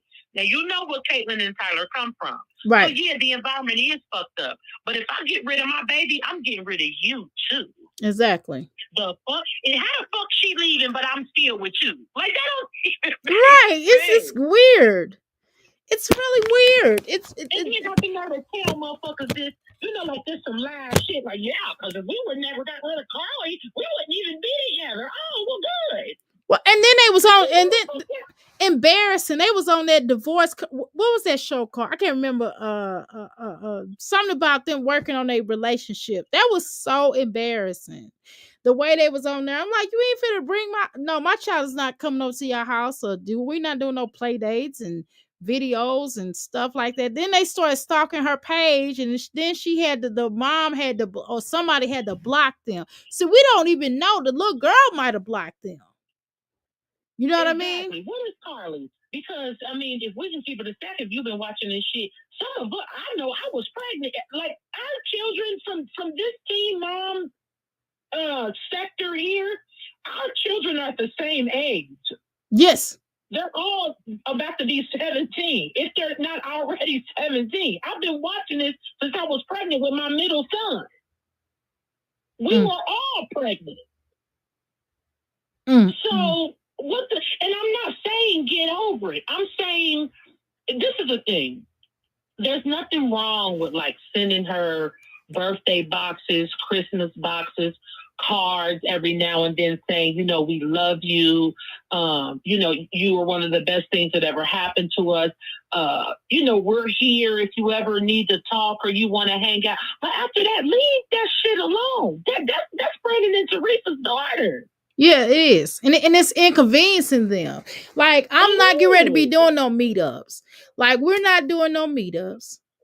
What we're not. I probably want now like some once a year type shit, you know, at our convenience, you know, because some of us like, hey, Brandon and Teresa just scared she don't want to go back with them.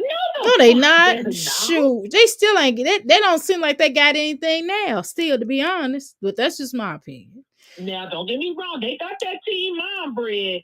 And I don't even watch them no more. All them bitches got some big ass houses. All of them, and they nice. I'm talking about energy. I'm not talking about financially. I'm talking about like mentally, because if they don't like each other for real, that's how it comes off, right? They don't have a solid unit to me, in my opinion. So why would a child want to, you know, a child don't want to be around all that chaos and energy and mess. They all on the shows looking crazy. Is it worth all that? You know what I mean? That's kind of weird. And then it's like, go ahead. Oh, no, I was reading what Rose said. He was trying to do stuff with his life, but she want to lay up. Oh, okay, so Tyler. Okay, some people say Tyler is a little rainbow. I mean, he could be. Do you think he is that? A little bit. I think he got a little sugar in his tank. Yeah, he got a little bit. You know what I'm saying? He might got a quarter sugar. He might even have a 2/4 of a sugar, but it's something. Yeah, it's just certain conversation. Sweet. Yeah. And I think I think he mentioned that. I think he mentioned that on that show, on that marriage show. I think he said something, but don't quote me, but I think he said something, or maybe he said they think I am. Maybe he said that. I don't know, but he said something weird that I was just like, oh, okay. But go ahead. Now, do you think, because I don't know. It's hard to say because, you know, would you be with somebody you wasn't attracted to for this many years? Possibly, because men be doing bullshit and men do shit that don't even make sense. Yeah. So women do too, though. Women, girl, we know that, girl. We got one person. We always got that one friend that she got her a 90-year-old husband that is burly in his wheelchair, can't even move in the wheelchair. You hear me? And they still with him. So, you know. Or a nigga or a cousin who we know her nigga don't like her, but he stay with her. He ain't kidding. Right. Oh, LaQuincy, yes. So, okay, so this is my thing. Like, I feel like Tyler feel like he has an obligation because, you know, like, Caitlyn, quote unquote, had mental health issues and stuff. Right. Did she get a horse or a pony or something to help her mental health? Yeah, it was something stupid. Right. Yeah, so she's never seemed like the type that was like motivated because I think he wants. I'm just judging by the outer picture. I mean, I don't think Tyler is attractive. I don't see white boys just killing him. So right. He just kind of he's like an eyeliner kind of guy. Yeah, the outer aesthetic would appear that he would want somebody that's more aesthetically pleasing than Caitlyn. Yeah, I think so. Because and then she just don't really take care of herself. Only time you see her kind of prep up is like when she's on the show. You don't like her every day. Ugh. Yeah, or like when they do the reunion. Right, that's the only time. You need to get bitch, you got money now. First of all, man, I would have got so much shit done to my body, man. It would have been unbelievable. Because the fuck, why not? He might not want her to because he might be worried about her taking that money out. You know what I'm saying? Because she gonna find somebody else because, you know, she don't really want him. She don't want him and he don't want her. That's how I come across. And you it's know what? I think Caitlyn does want Tyler. I really do. Maybe I'm wrong. You might be right, but I don't think she do. I think it's just of convenience. It feels like a convenience. They so used and to each other and they've been together right. for so long. And it feels like she just kind of you know what I was talking earlier about how some people just want you to feel the pain. You know what I mean? Like they don't want you to be with nobody else, and they kind of want you to marinate in pain that you have caused them. Accompany them in their misery. Yeah. And they want to, will. and she want to keep triggering him, like, oh, you may be giving our daughter up.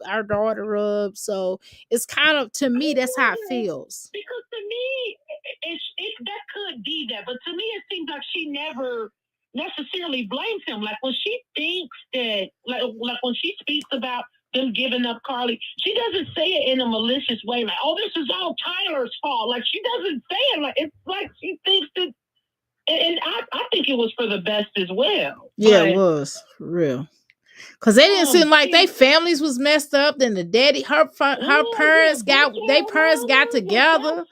Like, why y'all trauma bonded? You motherfuckers bonded and became lovers because y'all parents was together and they was junkies. Yeah, exactly. They got a fucking trauma bond. Right. It's like, good Lord. And then turn around, have a baby, and bring a baby in this. Oh no.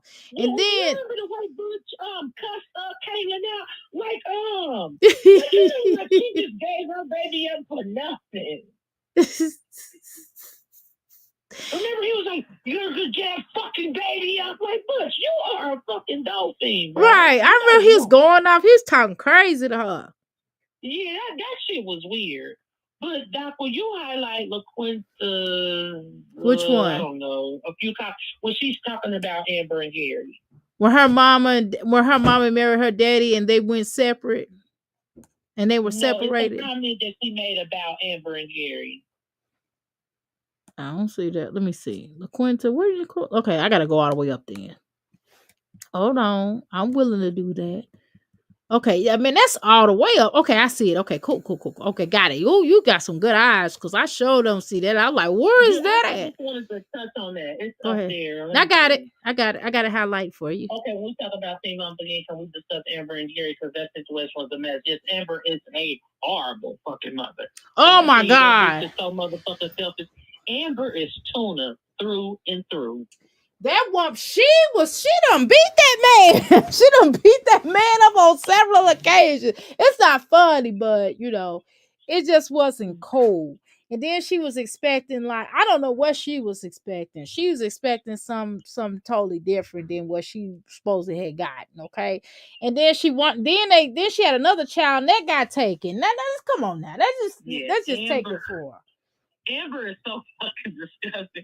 And I used to think that because people were getting mad at Dr. Drew, they're like, Dr. Drew, we're fucking sick of you. You're not holding Amber accountable and this and the third. And I'm like, well, damn, give him a chance. You know that. But nah, they right. Dr. Drew act like ain't shit wrong with Amber. He act like Amber is like fucking sane. Yeah, exactly. She's not. Horrible. Amber is a horrible mother. She's a horrible person. Okay. Because apparently everybody has been watching this shit as long as I have. Do y'all remember, and don't fucking lie, because I know that I took Amber's side when this shit happened. Have you ever got into it with somebody, and y'all know how passionate and irate I am. I'm a ticking fucking time bomb. I'm a whole Tasmanian devil crash out this bitch. Have y'all ever been with somebody where they antagonize you, and when you go to fuck off on them, it looks like you're the problem? But they've been antagonizing you all day. Yes, absolutely. Like they've been on bullshit. That's how I felt. That's how I felt about her at first. When I was like, because he was kind of a lot. I mean, I ain't gonna lie. He was a lot, right? When I first started watching him, I always felt like he was a problem. You know, I knew she was a problem, but I was like, I felt like he was triggering her purposely. It was kind of like Tuna and Jasmine. So it reminds me of me and my daughter's father relationship. Right. He used to be on straight bullshit. But the problem was is that by the time I got done with it and fed up with it, I was the one in handcuffs. Yeah, exactly. I understand that. Because now, I done busted his car windows. Like, I remember one time I kicked my daughter daddy in the side with a stiletto on, and it pierced his hip. And now I'm in handcuffs. But here's the problem. This bitch been fucking with me all day. Right. But the police is here. And now it looks like He's the victim. He's the victim. Yeah. Yeah, it looks like he's the victim because he's really calm. He's not. He's looking. He's looking all. He's looking all like, what did I do? Yeah, like a victim. Yeah, and he's like, officer, I'm telling you, when she gets like this, it's. Yeah, I just like, accept her for who she is. He probably was also, I just accept her for who she is. What do you do? I love her. Yeah, exactly. He like, guys, and then my daughter daddy is mixed. And I'm not trying to say all this to mix people shit or whatever, but I do think this got a little bit to do with it. It's that white shit. It's that, like, please don't take her to jail. I just wanted you guys to calm her down. Like, no, bitch, you antagonized me, bitch. You've been poking the bear all day. Now I'm going to the can. Man, I got out and beat his ass again. Cause nigga, what? This shit is a problem. But LaQuinta said when she pushed that man down the stairs, though, I still think, LaQuinta, I'm gonna tell you how fucked up my mind was. I was so immature, and I thought Gary deserved it. I'm not gonna lie. Yeah, she was crazy, boy. When Amber did that shit, I was like, oh yeah, good. Fuck you, Gary. He just got on my nerves. And then, like, I'm gonna tell you what I saw recently. I saw where she attended a dinner. I think they had like a little dinner for the little girl, and they invited her, and like she started. I tell you, Dr. A, I already hate Amber, but that shit that day, that sealed the deal. I hate Amber. You talking about that day I'm talking about? You talking about the day that so you straight talking about the day I'm talking about. And then he was like, yeah, we're just gonna go. We don't have time for this. I'm like, what happened? I was like trying to figure out, and I couldn't rewind it back, but I was trying to figure out why he ended the dinner abruptly. Well, maybe we're talking about a different one. You talking about the dinner recently, like within like the past year? Yes, that's what I'm talking about. Oh, nah. We must be talking about a different one because he didn't end shit abruptly. Amber was at that table on straight. I didn't see it, but I couldn't go back and see it, so I don't know. I just walked in. Okay. I just walked in. Let me tell you what part I walked in on. I walked in on the part where she was just sitting there and she was just looking confused. And he was like, "Oh, we're closing this down." And I was like, "What did she do?" I was like, "What happened?" Oh, man, fuck Amber. What happened? When Amber, so when they got into it, when Leah was a baby, and I knew then Amber wasn't shit. But you know how you know somebody ain't shit, but you like, okay, but you ain't shit either, motherfucker. Like, you know what I'm saying? Like, okay, Amber ain't shit, but Gary, you're not shit either, homie. Okay, so this what pissed me out. Amber let her new boyfriend, some shit that Tuna do, change Leah. I was livid. Do you hear me? This bitch talking about, he just changed your diaper. Oh, Amber, you are a horrible mother. And bitch, we are not blaming that on the fact that you are a kid. No, bitch. Yeah, immature as fuck. You let a sneaky link change your baby diaper. Okay, so you a bad mother. Boom. So Gary come over talking shit. She was like, you petty fat bastard. Like, oh, petty fat bastard. So, I'm agreeing with the bitch. Like, yeah, he ain't shit. Fuck him, Amber beat his ass. So he takes the TV and Amber she was there. That's hilarious. She was pointing his face. Hey, it reminds me so much of me and my daughter, Daddy. I'm like, yeah, beat his ass. Like, this how toxic of a motherfucker I am. Like, I'm like, yeah, fuck Gary. Like, he had it coming, this, that, and the third. But still, I'm still sitting here like, damn, Amber, you're not shit, though, bitch. So, Gary leaves. And you notice after that, Amber and Gary never got back together. Yeah, I noticed that. Did he propose to her on the beach after that? I don't remember. I don't either. But it was then that I was like, damn, yeah, fuck Gary, because he be on bullshit. Right. So Amber stupid ass goes to the joint.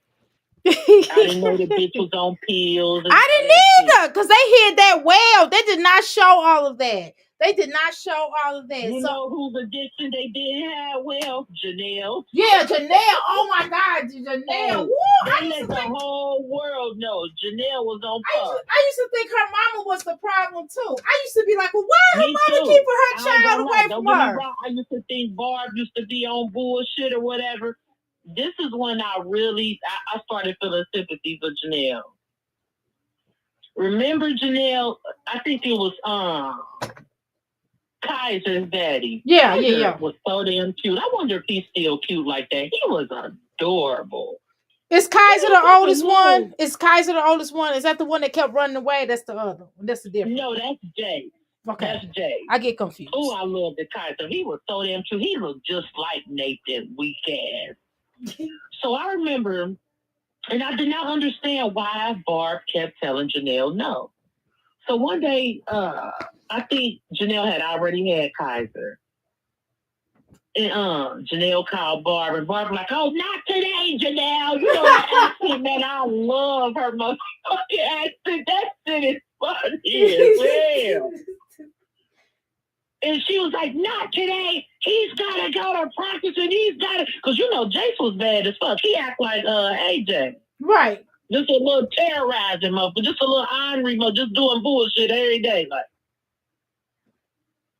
So she asked Janelle, because she get Jace for the weekend, and Barb was bringing up excuses like, no, not today, Janelle. He's got this, and that to do. You know, she's a good ass grandmother. Right.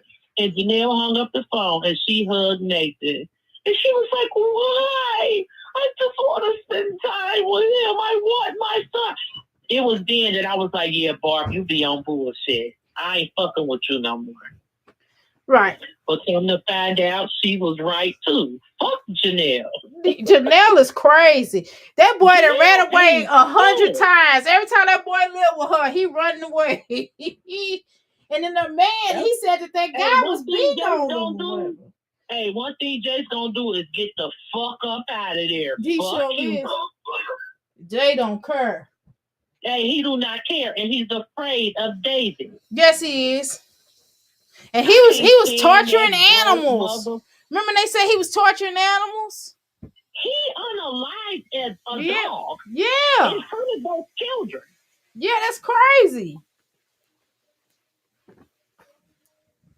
Shoot. I mean, he seemed like he is off his rocker. He need to be on meds. Yeah, see, Janelle come across. I heard he's a RACIST, and that's not any surprise. I mean, the fuck. Right. He look like he is. Right, he do. He definitely. He look like he off the rocker. Daisy. But I'm gonna tell you this.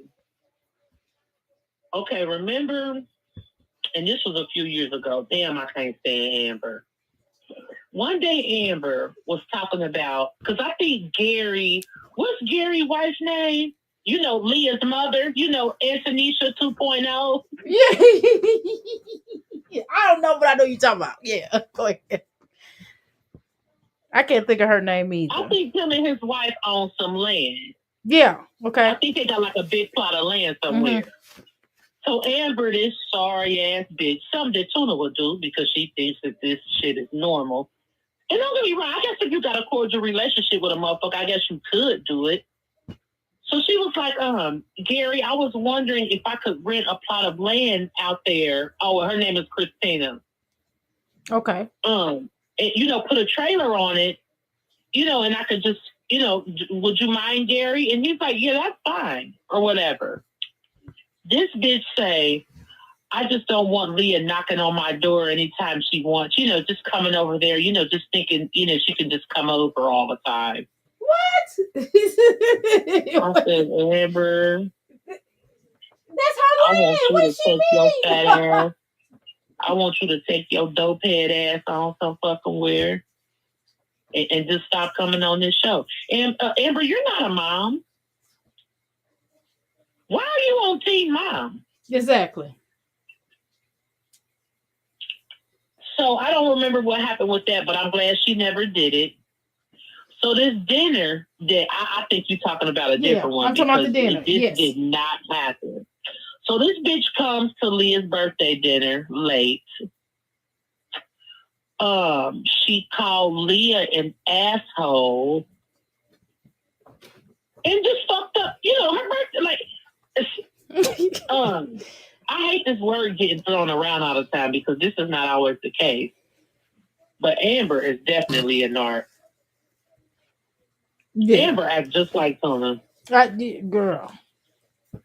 Amber is literally Tuna. Amber is Tuna's doppelganger. Yeah, I'm trying to tell you, look just like her too. Look like her, built like her, a junkie, just like her, everything. This bitch ruined that baby's birthday dinner and made it all about her. What did she? I mean, what happened? She was like, well, so she was late getting there and then start going off on everybody. I can't even. I was. I mean, she wasn't loud, but her disdain and her emotional abuse was loud. It's like, Amber, why are you like, you're already not her mother. You're already not even active. And you come here and make this shit about you? This is what I want Gary to do. And Christina, she's such a sweetheart. I want Gary to stop. Because this is the thing, you could never call Gary a bitter baby daddy. He one of them motherfuckers, he keeps trying, like, hey, Amber, how you do? You know, because Amber is a deadbeat baby daddy. Yes. Gary is the mom. Yeah, true. So it's like, he never, like, excludes Amber. Like, anything that's going on, if anything, Amber would be the one that'll spin Leah. Like, oh, yeah, Leah's homecoming. Oh, I didn't know about it. Oh, my God, you guys were always calling me a bad mom. I couldn't make it. Amber is horrible. I cannot fucking stand her. It's like, I'm so glad. For one, I wonder, does Leah call Christina Mom? I don't know. I've never heard her call her mom or not. I kind of fell off from it. I'm kind of back and forth, you know, here and there, because like it started to get dark on occasions. You know what I mean? And like even on down to all the moms seem like they got some mental issues. I'm just being honest with you. None of them seem like they halfway stable, and the stable ones ain't really on the show like that. And I remember that other mom, she had a drug problem, and she wound up losing her life, girl. She had an overdose or something. It was like a black, I think she was biracial or something. I remember that. And then the other dude that was with that other girl, he had an overdose of, what was his name? He was with the girl. He wasn't a teen mom, but he was a teen dad. And he wasn't really dealing with the child, and she'll be on there clowning him. You know what I mean? And then she had got with somebody else, and then she started having mental problems. I think then he started trying to take her children away from her. I can't remember her name. Okay, LaQuista said she does call her that. I remember when Amber got mad about it, and Gary told her that's who's taking care of her. Yeah, like, Amber, come on, man. You ain't nobody's fucking mama, man. Oh, Teresa said Ryan. Hey, Ryan is a bit dope fiend. You hear me? He's a good ass junkie. Yeah, it's true. He ain't the only one. I'll tell you that. Cause there's a few of them. I'm tired of Macy bringing him up. Quit talking about him, Macy. Like what? Yeah, and that other one, man, what was that other one? She got a baby by everybody. What is her name? She had a podcast, and she had a podcast with her baby daddy named Isaac. When I motherfucking tell you, Kaylin is baby mama of the fucking year. Do you hear me? And got the nerve to have a podcast and talk about the shit like it's some live shit. Yeah.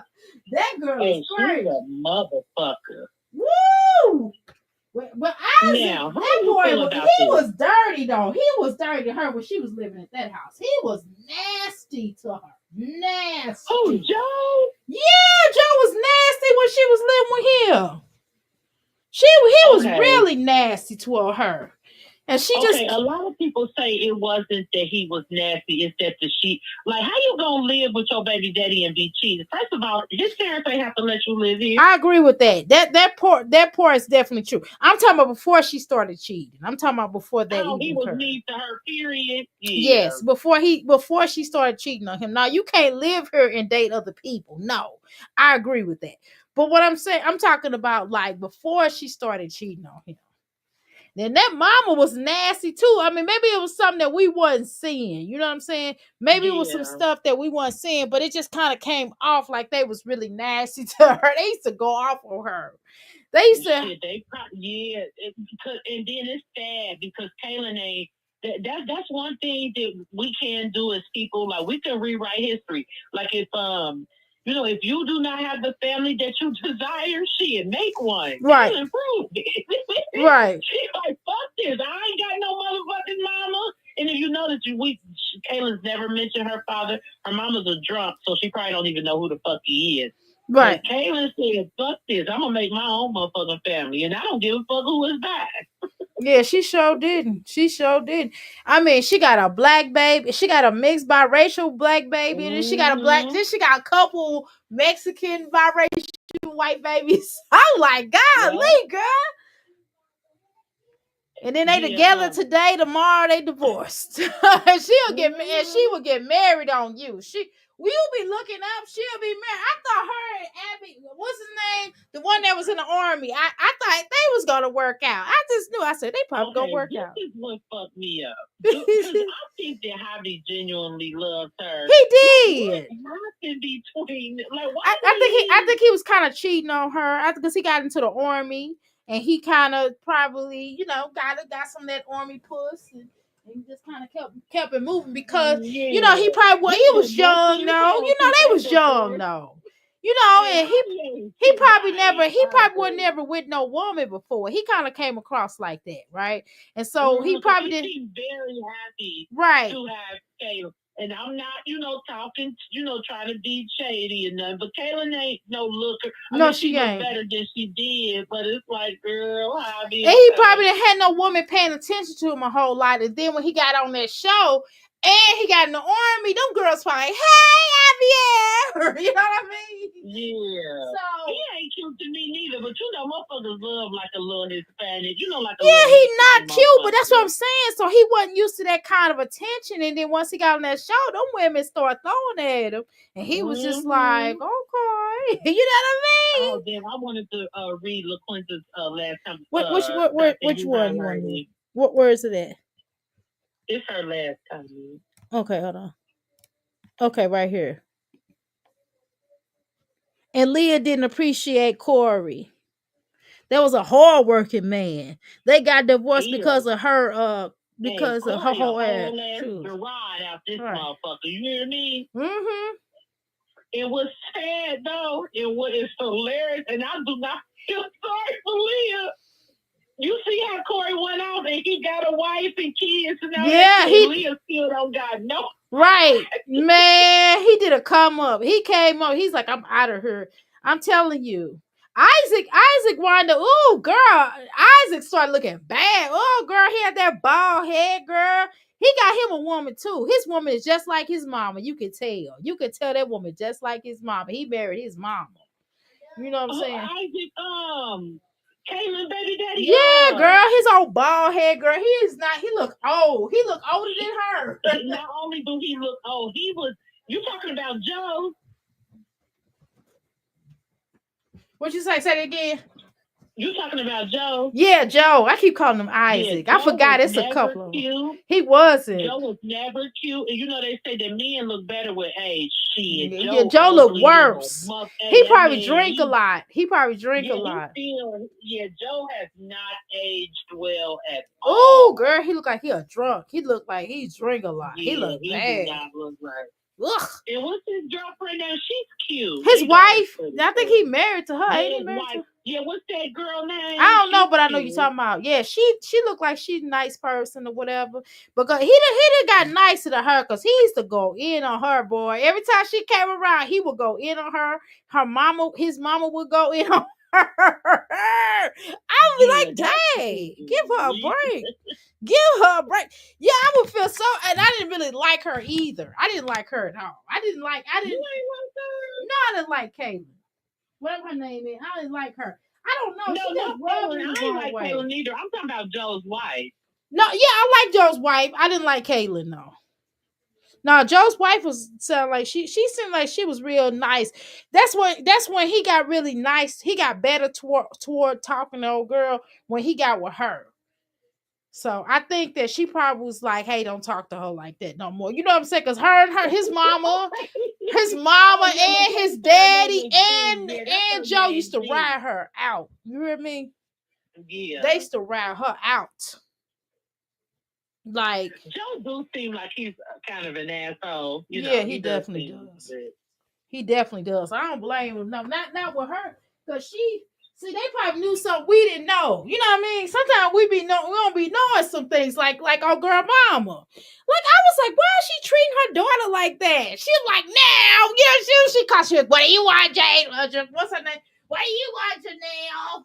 I mean, like, dang, why she talking to her like that? Barb ain't play with Janelle. Yeah, Janelle. She's like, get off my porch. Get off of my porch, Janelle. I'm gonna call the police on you. Especially when Janelle was fucking with Keeper. Hey, Woo! Barb wasn't going. Girl, she was going in. Keep over here. You're high, aren't you, Janelle? Yeah, you sound just like her. It's funny. Oh my God, I was beat up myself. Hey, Barb ain't she That's wasn't on exactly none how of she that sounded. shit. She used to go in. You heard me? She was not having it. And I was just like, why is she being so mean to her? That's her daughter. That is your daughter, girl.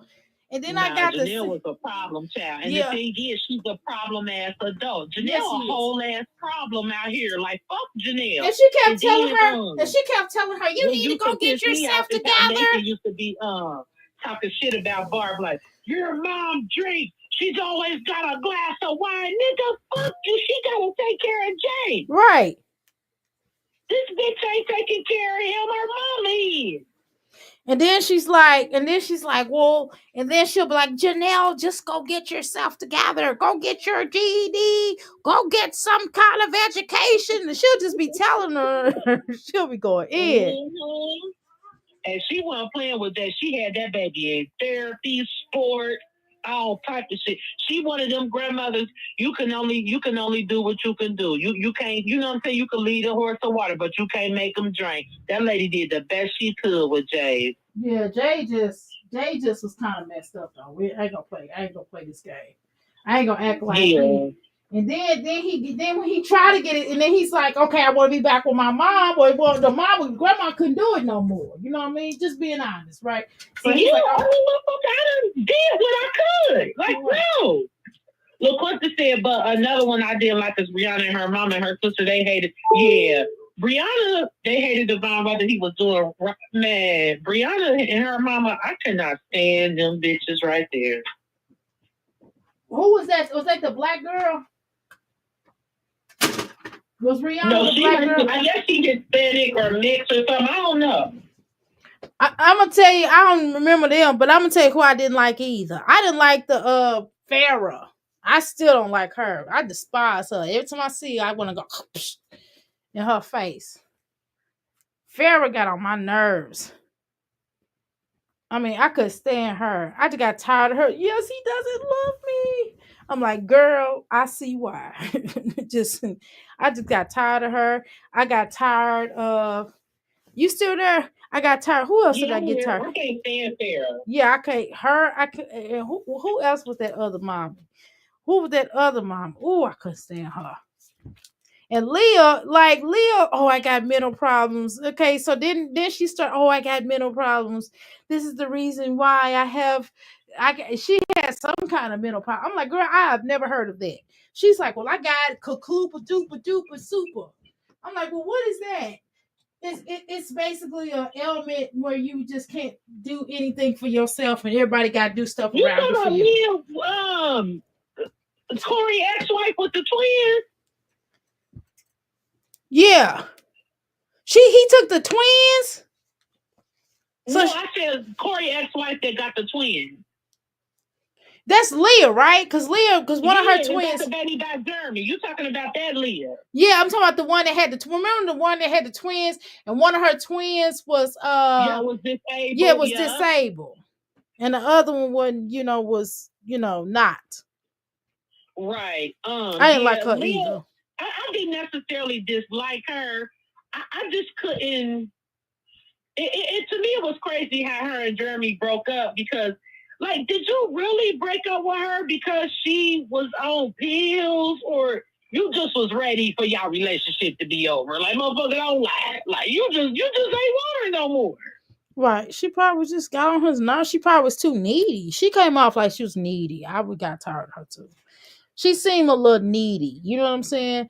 Like she wasn't really. I'm not opposed to because Jeremy used to be on the road a lot. But what's wrong with that? Motherfucker, you able to stay home and do right? Fuck you. But you could tell he ain't want her no more. I remember the night he left her. Yeah, he got tired. He was tired. No, he was done. He was done. But I know he's a horrible father. I heard Jeremy don't get what's that little girl? The one that wasn't the handicapped one, or both of them? No, the youngest one that she got by Jeremy. I ain't remember. I get confused. They have so many different baby daddies. I don't. I get confused at them. I heard he's not active, in her life or nothing. That's the one that's on drugs, right? Jeremy is the one that's a crackhead, right? Or no? Nah, Jeremy ain't on no dope. He last time I remember, he was like an upstanding man with a good job. Well, he don't go get his children. I mean, what's that about? Yeah, he a deadbeat daddy, just like because it seems like all Kaylin's let me see, Leah got 2 with Corey and 1 with Jeremy. Right. So what is Leah and Jeremy's daughter name? Because I remember her, she was a little fucking smart ass. All they children. But ain't nobody more of a smart ass than Farrah motherfucking daughter. Ooh, yeah, but see, that's how she raised her though. Yeah, the way this man is Farrah and Sophia ain't like Tuna and Robin. Yes, ma'am. I'll be praying. I'll be like, please let Robin go home to her daddy. Because when she don't act like that with her daddy. But the moment she get over there with Tuna, I'm like, oh my. Yeah, something is so. Yeah, her name Joey is Adeline. That's a pretty name. Yeah, it's just. When I tell you that baby stole Jeremy's whole face, that little girl don't look shit like Leah. She looked like somebody chopped Jeremy's head off and put it on her damn body. That little girl looked dead on him. Mm-mm. But yeah, he left Leah dick in the dust. He wasn't playing. He was like, I'm out. She should have kept her stupid ass with Corey. She's stupid. Yeah, she try to get right now, And that's what happened. Because he sure moved on with his life. He was like, I'm out. He's like, all right then. He was hurt. He was trying to get back, trying to make it back up, trying to get back with her. And she just sitting up there looking stupid. Then got the nerve to be trying to talk about somebody. I was like, girl, you better be quiet. This is when I thought Jeremy was a good man. Remember when Jeremy called Corey and was like, do you want her? Like basically trying to, clear the air. Like, look, this who I'm with. If either you gonna be with her or you not, like, leave her alone and make room for me. Like basically like leave my girl alone, bro. Right. Like don't keep coming back and forth, playing both sides and shit. Like just leave her alone. Let her go. Like I'm here. Right. I thought he was a good man. Yeah, that was. He wasn't nasty to him. He was just coming to him, stepping to him. No.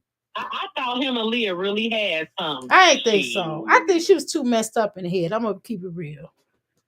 I'm gonna keep it real. She come off like she too messed up in the head, and then she kind of make a lot of excuses, and her friends don't be telling her the right thing. She just be sitting over there, and they be like, "Yeah, I understand." I'd be like, "No, you stupid." You know what I mean? Like, no, you tripping. Like, they need to tell her. She was kind of. They're like, "Yeah, I understand. Well, yeah, you have every right to make decisions you want to." And I'm like, "Why you lying to that girl? Tell her she is stupid, okay? I tell her if you want, I will. You know, that's how I feel. It's feeling like." Look what this is for the what is it? Allie and Aaliyah. One of them, I guess she said they make sure she gets the best care. So I want to know because I ain't been watching it. Is she like in a wheelchair or is she able to like walk or like what's going on with her? Yeah, cause I don't watch it no more. I just watched them too. I just watched them too because they was, because they was trying to, do that adoption situation, and I just thought that was ignorant of me. I'm sorry, I did. Yeah, they need to leave them people alone. And I heard that the adoption was open. Only open for 5 years. Are you serious? That's even worse. That's even worse. Leave them the fuck alone. Well, that's why. That's why they cut it off. Then that makes all the more sense. So they thought it was gonna keep on it, and that doctor lady was like, "Yeah, you can basically run it the way you want to." I'm like, "She lying to y'all. She lying to y'all. She's just saying whatever just to get y'all to adopt." People did say that like the adoption agency was like predatory, and that it kind of was like it preyed on the fact that they were young and poor. That's what they need to. Well, they need to address the adoption agency and not the parents. And leave Brandon and right. I'm just saying, y'all need to holler at them. No, I get it. That they was like that with my biological mom. They was telling her, "Well, if you should just try to." They told her to do semi-permanent or something. What the heck is semi-permanent? I said, "Girl." She was like, "Well, I was only 14. I didn't know." I said, "I understand, but that was not nothing." Because even when I try to get my records, I couldn't even pull my own records up. They wouldn't even let me do that. I had to pay. I was like, "Nah, I ain't doing that." But thanks to Missouri law. LaQuinta said, I haven't watched, but she does use a chair, and they also make her walk for therapy to build her strength. I'm not sure what her current status is. Oh, yeah, that'd be, well, at least, because I ain't gonna lie, like, I thought, like, she was just gonna be, like, confined to a wheelchair for the rest of her life. So, I mean, that's good that she does have some type of mobility or whatever. That's good. That's real good. Because sometimes the fraternal twins, when you had them sometimes the twins will kind of come out. Sometimes every now and then you'll see twins that kind of have some issues like that. You know what I'm saying? Because they twins. You know what I'm saying? What is it called? Like I don't know. As long as I used to watch it, I don't know. I don't ever remember what she said that baby's diagnosis was.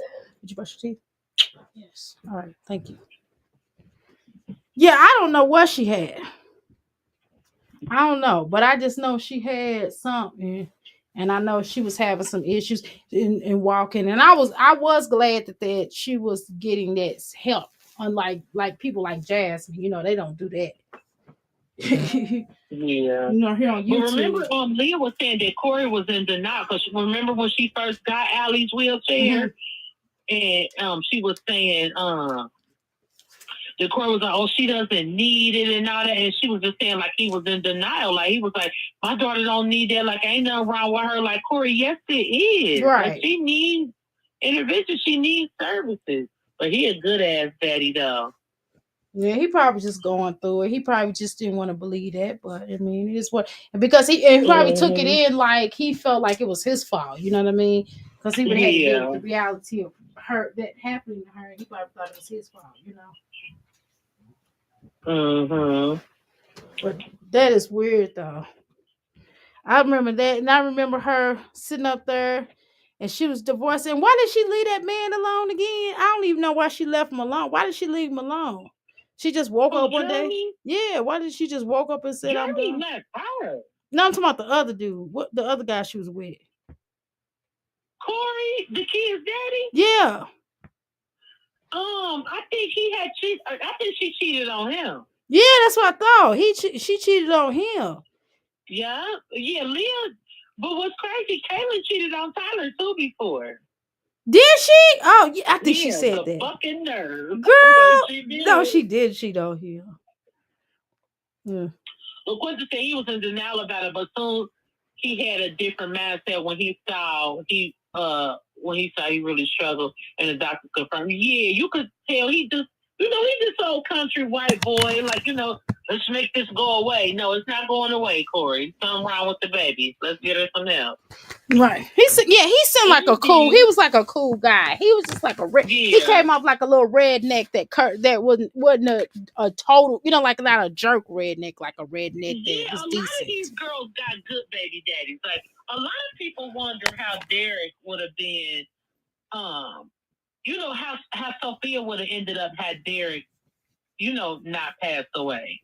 Because Farrah is a horrible mother. Yes, she was. Ugh. Farrah is a horrible person, period. Yes, she is. I ain't gonna front. It just makes you wonder because why did he die? He had an overdose or something? You never heard about Derek's family, trying to get Sophia or nothing. And that's probably because of Farrah's stupid ass. Yeah, I wouldn't be wanting to deal with her either. She seemed like she crazy. She seemed crazy.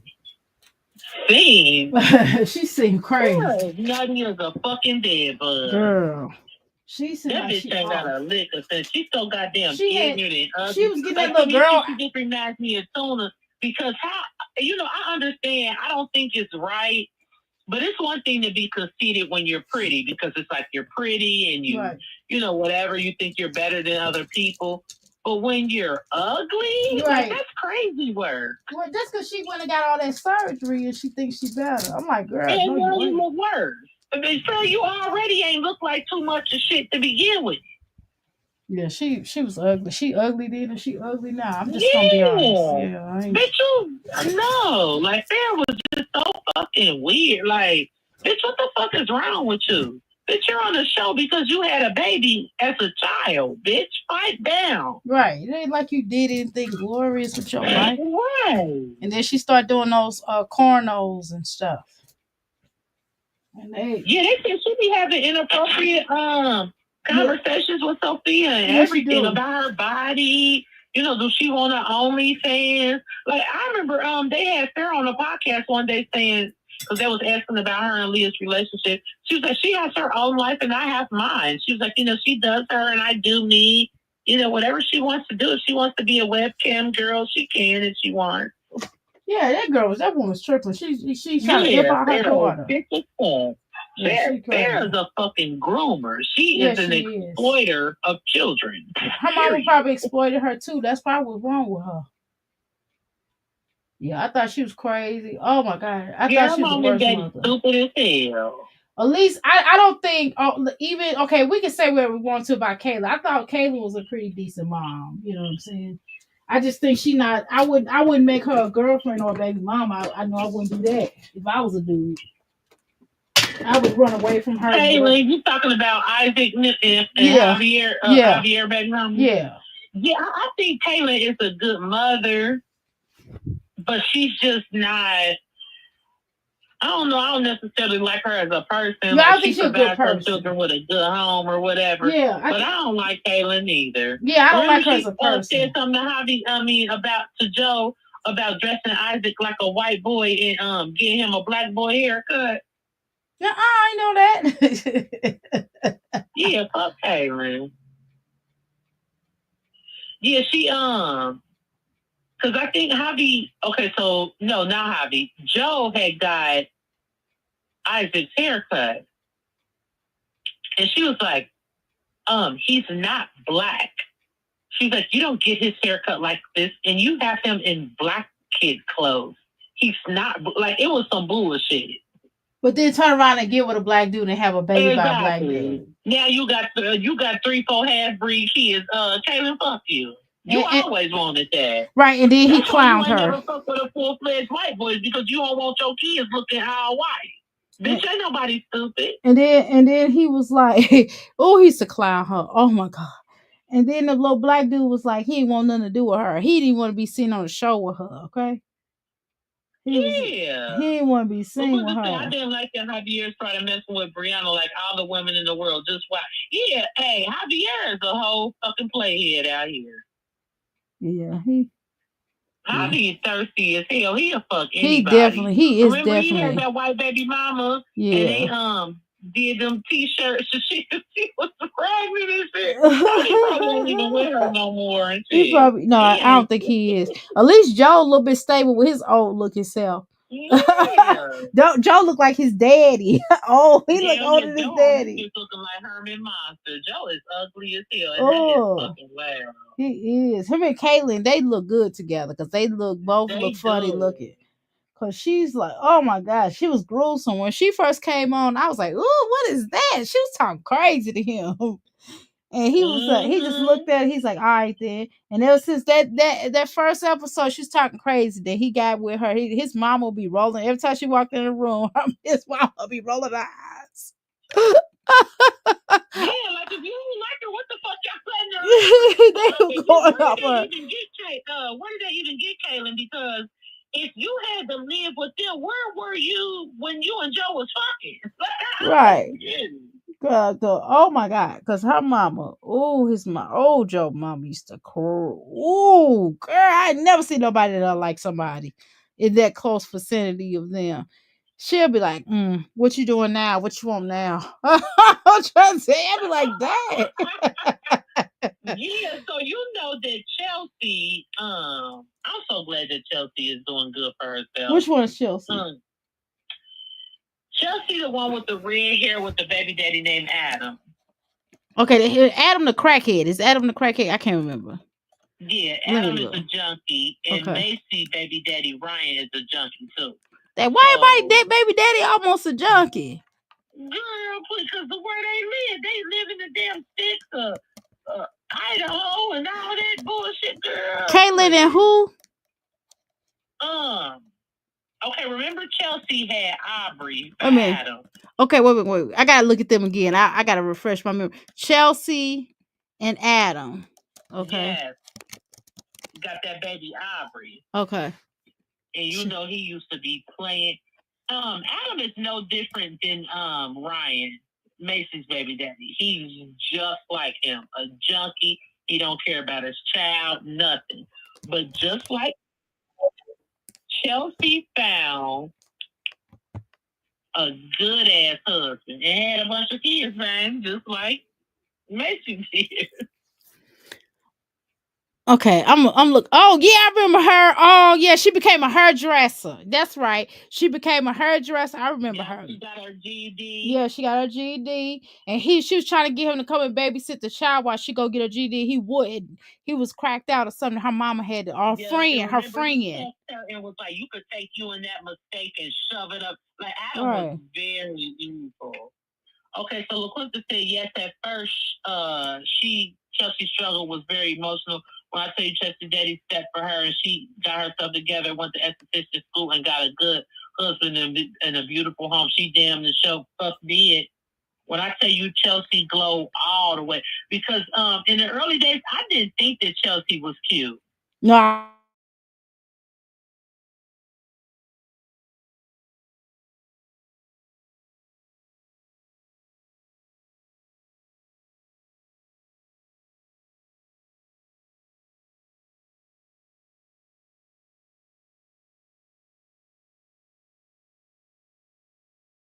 You don't worry about winning. You're just gonna have fun. You're just gonna have fun. You know, she's kind of come off like that now. So good to Aubrey. I love that handshake that they used to do because Chelsea felt like, damn, this is all she has. Like as parents, I understand that like we love all of our children. But if you ever been a teen mom, your first child, that's the baby you grew up with. Yeah, that's my daughter. My daughter. I know what you're talking about. I grew up. I'm a teen mom myself. That's your motherfucker because they was in the trenches with you. You know when you was trying to grow up and you know they went through that shit with you. My daughter calls me every day. She's like, I know I'm getting on your nerves, Mom. I said, you're not getting on my nerves. What you want though? Tell me what you want. What was the other mom? Okay, I remember her. Now who else? No, I gotta look at them. What you said? Then Adam had another baby and treated. Yeah, Adam. Shit. But think about it. We have not seen Jason's father in years. That motherfucker called in on the Dr. Drew show on one of the reunions, and we ain't heard that mother. He's strung out. Yeah, absolutely. He hasn't reached out to Jace in years. He is a horrible person. Oh, they cannot stand. I know the teen moms like them at all their relationships, like they cannot stand Janelle and they cannot stand the other chubby girl, and they don't like Farrah. Farrah's the most hated. Then it's Janelle, and then it's the other one. If they get, first of all, I don't watch this shit no more anyway. But Right. if they let Farrah back on this bitch, they are sick. Farrah is a Yeah, exploiter of children. I don't think they would work with her. Nope, nobody would work with her. I doubt that very seriously that anybody would work with her. Need not. Okay, so the other girl, the other girl y'all talking about, she kind of got a little big nose, like big nose at the end, and she got like an alien. Her eyes are kind of spread apart, like the alien, like the slice alien. She kind of looks like that. Who? The one you saw. Okay, who was the second person you was talking about? Macy. Okay, Macy. With the little boy named Bentley. Okay, Macy. Macy's pretty. Her and Chelsea. Okay, well, we're not talking about the same person. I just was trying to Macy from Teen Mom. Okay, yeah. Yeah, because the other one I'm talking about, she look like Slice. I mean, she. Okay, yeah. Here's the thing. Sarah is ugly as hell. Yeah, she is. Okay, so Macy, I remember her. So she used to have blonde hair at first, and then later on, she dyed her hair red too. Yeah, you're right. Macy's hair was blonde. Then she dyed it red. Yeah, I like Macy because she's like really eclectic. She got like them big holes in her ears or whatever. Right. Yeah, I like Macy. And then like she took off her wedding ring. They was getting ready to get married, and then she wound up like calling the wedding off or whatever. Mm-hmm. And then she had short hair, long hair. Yeah. I guess her family didn't like old boy or whatever. Especially her father. She didn't like she didn't like the dude, her baby daddy or whatever. Or was that his parents? I didn't even think of her husband's name. No, I'm talking about her baby daddy, the baby daddy. Oh, Ryan, girl, nobody fucking like Ryan. Yeah, they did not like him. He showed up and they was rolling their eyes at him. About Bentley. This is what hurt me, and I don't care no more about me and understanding this. Cause fuck it. Right. But when Macy and Ryan was in the garage, and I think this was the day that they broke up, and she never fucked with him ever again. She said, "Do you know when you love him, it makes me love you more?" She said, "Why don't you care about him? Like, why don't you care about us?" And he was just sitting there, doped up, higher than giraffe pussy. Mm-mm. And he never said a word. Like, Ryan has never been shit. Ever. She was so hurt because she just wanted him to give a damn about Bentley. And he wouldn't. He couldn't. He refused. Mm-mm. Yeah, that's how I look. I kind of remember him. He was looking cracked out. And the more and more time go on, when you watch like the evolution of her, you will see him for a time and he'll be looking okay. He probably was on drugs a little bit, right? And then as the years went on and on and on, you like, good Lord, he started looking like a whole dope fiend out here. Ryan looks horrible. Like the way that his grades, like, and I know that their persuasion, ages faster than we do. But the way that boy aged, that's dope.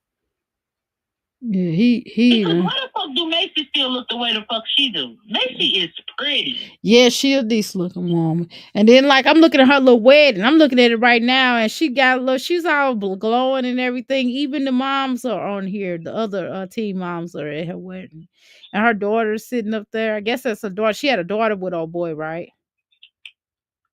You want the beard. What her new husband, the one with the beard. No, yeah, Macy got a daughter and a. Shit, it seemed like Macy had 3 kids, but I don't even remember. But I know they had a badass house somewhere in the middle of no fucking where. Like, LaQuinta said, I'm here. I'm still here. I'm just cooking. What you cooking, child? Yeah, what you cooking? I was getting ready to ask. We ate dinner early, and then I had to make it. I had to turn back around and do a snack.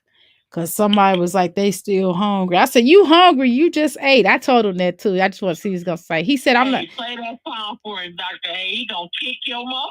No, let me tell you what he said. Let me tell you what he said. I'm going to tell you what he said. Because he be listening, okay? He's like, I'm not the Davis 4. Hell nah.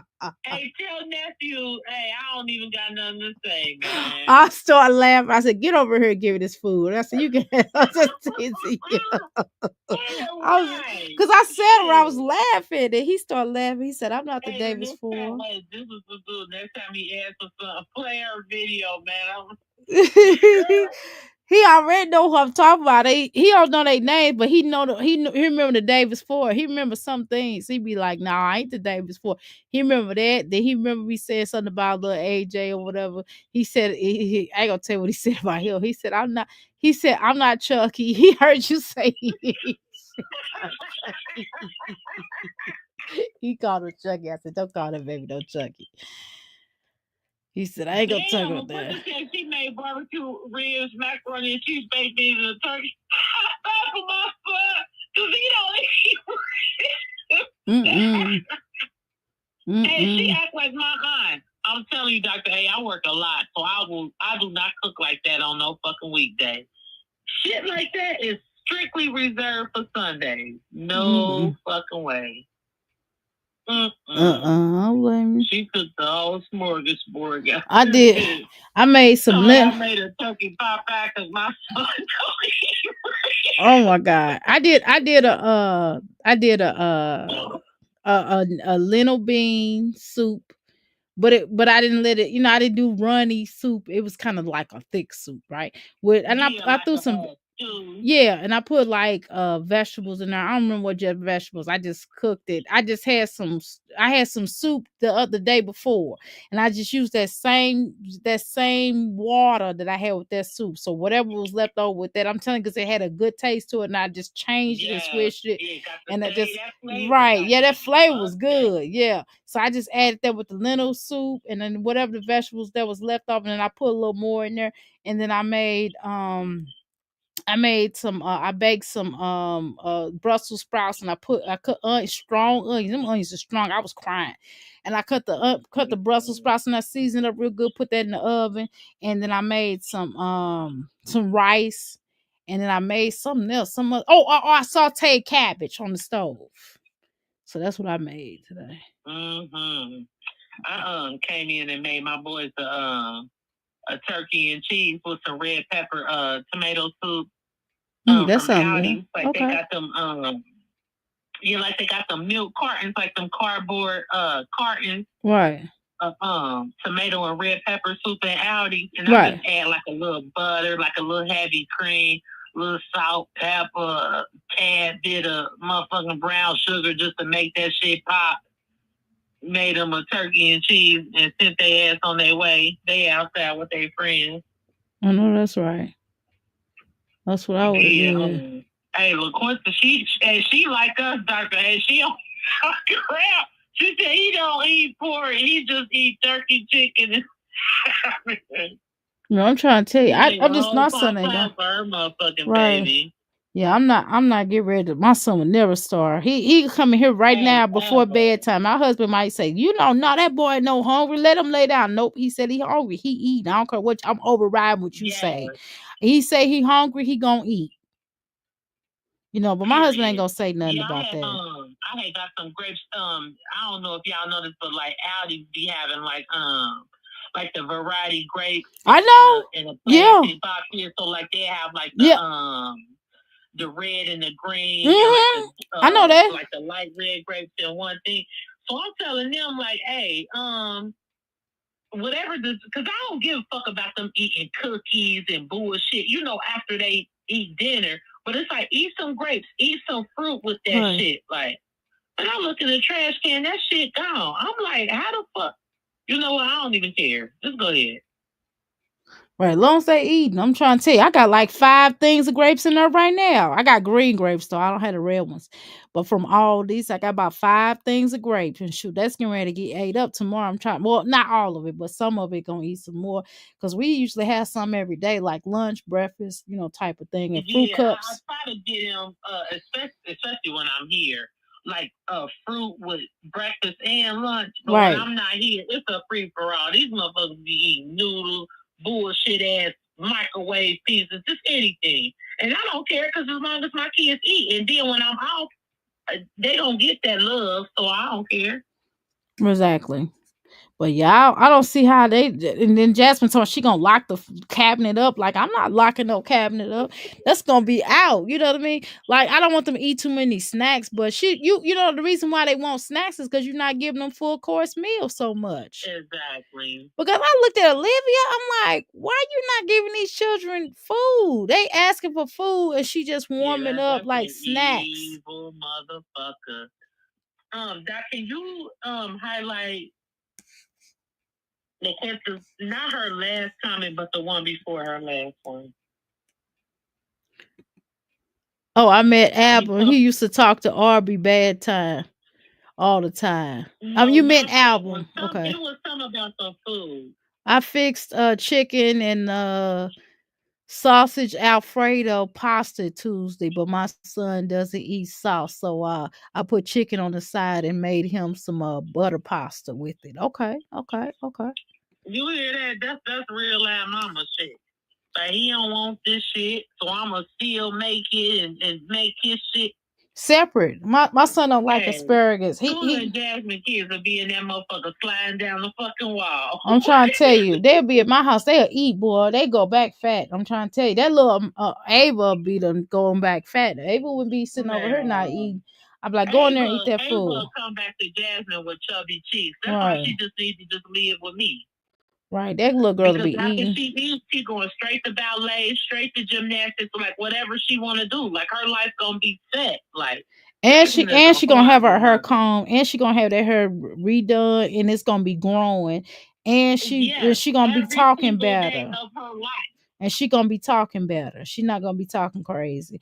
And then like, why Maya got a channel and she can't even talk? I'm like, come on, Jasmine. Like, why are you exploiting this little girl? You know she does inappropriate stuff too. She's another one. But I don't think doing that. Jasmine exploiting them kids. I know. And the bitch, if she had any type of decency, she at least keep the comments out. Because come on, man.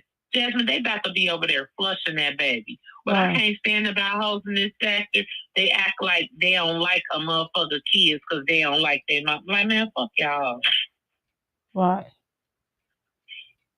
No, I ain't doing that. That's what I'm not doing. That's why I didn't like that. I was like, come on, Jasmine, you got to let that little girl have a life. Let her have a childhood.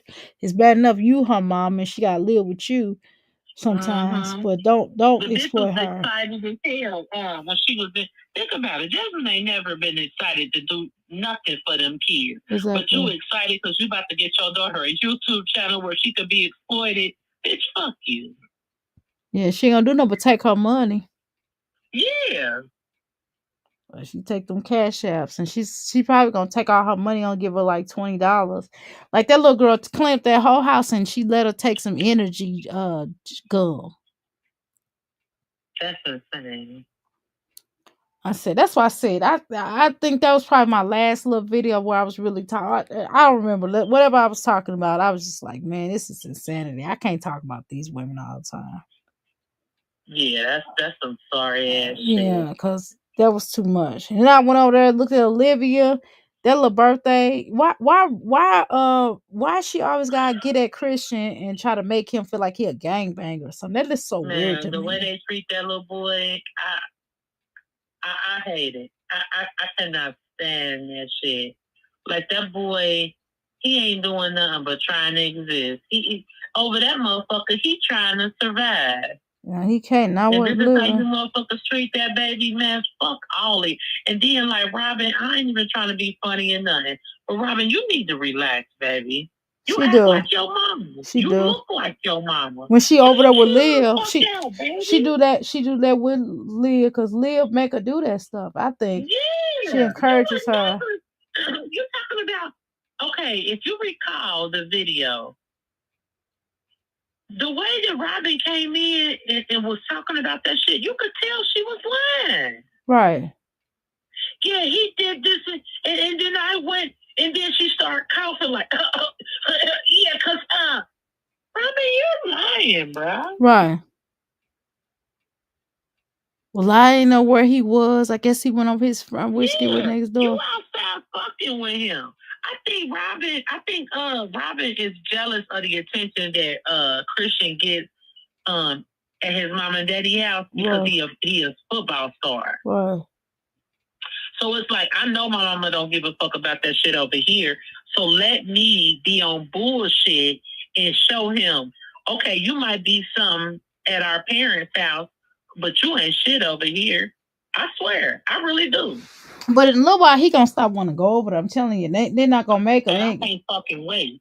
When that shit happen, I'm gonna be happy as shit.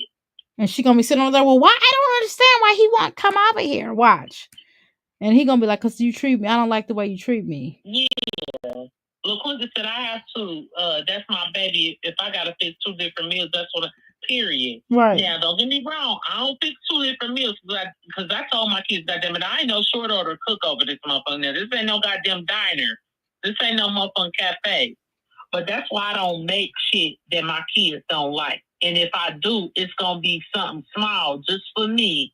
And then I'm gonna still make dinner. But remember when wine glass gonna be like, we eating the seafood board, but my kids don't eat seafood. Well, why you making it? Okay, bitch, did you gonna give them the sausage and the potatoes and corn? Like, what is you gonna do? You slow ass bitch. That's because she don't give it to them. She being cheap and she don't want to give them that. That don't have nothing to do with what they don't eat. I believe that's because she don't want to be. She cheap and she don't want to give them. You know what I mean? The seafood bowl. That's how Chrissy used to do. And then when people start going off on Chrissy, then Chrissy started giving them sea balls. She wasn't giving them that at first. I remember that. She was not giving them that at first.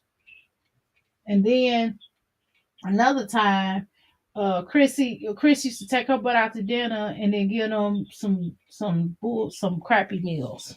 She do that too. And Chrissy don't cook like she. Well, I don't know. I never really seen Chrissy cook. Y'all swear up and down y'all have, but I ain't never seen. Every time I see her, she making like raviolis out of a can and putting extra meat on it. That's what I see her doing. I'm just gonna be honest. You know. LaQuinta said, right, I do fix a lot of things we both like, but I can't go with saucer, Indian, Chinese, Mediterranean. I just switch it up, you know. Okay, yeah, I get it. Okay, so like what you're saying, Dr. A, like, I've seen Chrissy cook a lot of things. Like, I remember one time, motherfuckers was talking shit because she made like those macaroni and cheese buckets or whatever. Mm-hmm. And don't get me wrong, that is not it's not cost effective, and it's not, you know, economically sound, you know, to make those macaroni and cheese buckets. But let's keep it a stack. This hoe got 9 motherfucking kids. True. This bitch is trying to get this shit out the way. The bitch added chicken and broccoli too. Like, why do that bother y'all? Them her motherfucking steps. It ain't y'all. And then when you got 9 hungry kids, at the very least 7, coming in the door, starving, famished, they just want something. That's true. Why does that bother y'all? I seen her when she made a dinner. It was not a quick snack. It was like a whole dinner. She opened up 1 ravioli can. I'm just being honest. This is what I saw. No, she did 1 ravioli can, and then she made a little chunk of meat, and she put the meat in with the ravioli, and then she made like a salad or something. And she fed them. Because they just now getting out of school. This is something to hold them over so they don't be fucking with me until it's time to make dinner. Don't get me wrong. I don't fuck with Chrissy. Chrissy is stupid as hell. I've been off Chrissy. But what's wrong with making, like, this is the thing. It's been times where, like, I'll make a long-ass baguette bread. Okay. Cut that bitch up, toast that hoe, put some lunch meat on it, and just leave it on the plate for my kids. But that's a lot. That's That's a lot considering it. You know what I mean? I'm not talking. No, Yeah, I'm talking about one rabbit. It was kids is out of school. They hungry. Let's get this shit on the floor. Let's feed these motherfucking kids. You know, until dinner. Like, but it was not enough food. Kids for years. She know what to do. It was not enough. She did one can. It was one can. It was like all 9 of them, and she did like some hamburger but meat. She added meat to it and sauce. Like I No, don't she know. didn't. She didn't add no sauce. It was just, and it wasn't even that much meat. It was a little bit of meat. When I say it, when I made it more than what it sound. I'm telling you, because it was like a small amount. It was like not. It was not even a whole package full. Now she could have done that with some fruit, like with a whole bunch of fruit. You understand what I'm saying? And a big old salad and maybe like another vegetable or something like that. And then you would have been like, okay, cool. So she did a little some, and that could have tired them off until she started the next course of meal. But that was nothing. I was like, and then I ain't watched her no more after that as far as her cooking. You know what I mean? I was like, oh, I ain't never seen that. LaQuinta said, the one thing I will say is I don't watch her, but I have seen some of her videos in the past, and I remember that laugh where she cooked the 7-course meal, and those kids messed over that food. See, yeah, I don't know. To me, she don't fuck around when it comes to feeding them kids. But you know, hey, that's when I saw it. That's when I saw it, and that's why I haven't been back over there since watching her cook. Well, I seen her make that salad, and she made that salad as if she was making like the Last Supper. She was acting like it was a lot. I was like, girl, that it's just a salad. She's like, yeah, no, and she didn't make it wasn't for the children, it was for the husband. I was like, okay, girl, like no, you know what I'm saying? They have no table manners, spitting food on the floor, standing in the chairs, just pure chaos all on live. Oh yeah, if that's the video that I'm thinking of, yeah, they're not particularly well behaved. I mean, to me, I've seen worse. Yeah, I have too. I ain't gonna lie. Yeah, so I've seen worse. I have. I agree with you there. Nah, hell nah. I've seen worse. First of all, Tuna's kids are horrible. Yeah, and Olivia's children all together, all of them together. Yeah, so I don't. To me, that's not nothing. Like I don't like table manners. These is fucking kids. Like, I don't know. Like I just and I'm not trying to cake for Chris because I fuck Chris. Chrissy is stupid as hell. Yes, she but is. Nah, I mean, they regular average kids. I mean, I guess because I never had that many kids. Yeah, I ain't either. So that's a lot. Like, nah, hell nah. Like, no, but I ain't front no. Yeah, they ain't no motherfucking angels, but nah, hell. I ain't front now. I'm telling you, I'm gonna keep it real with you now. But let's be clear. She used to get those seafood boils and hide out in her bed, in her room to eat. Eat no seafood like she used to say. They probably do now, but not at first. She wasn't. She wasn't until we started clowning her. Yeah, we used to clown her. Is lying like a motherfucker because Chrissy D used to be doing that. She did. That's why I said earlier because I remember. Yep. Broke up and she used to be talking about that dumb ass shit. Like Chrissy, don't nobody give a fuck. You look stupid as hell. Like, yes, you do. Yeah. And then I thought it was weird. Okay, I'm gonna tell you another thing.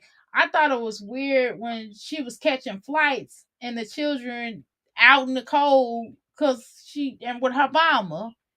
And she knowing that she about to be evicted. That stuff was weird. That's one of the reasons. That's just one of the many reasons that I don't fuck with her. Like Chrissy is so trash. Like with everything, like the way she moved, the way she lied, the way she tried to. But one thing I can say about that bitch, and maybe she's just doing it for the, for the optics or for the camera. The bitch will make them something good for when they come home from school, and she will make an effort to try to take them somewhere. Yeah, she does. She does. Don't even try to pretend. Yeah, like she making them something good, or like she taking them nowhere. Yeah, lately, Chrissy used to take. Don't give a fuck how fucking stupid she is. And Tuna definitely don't.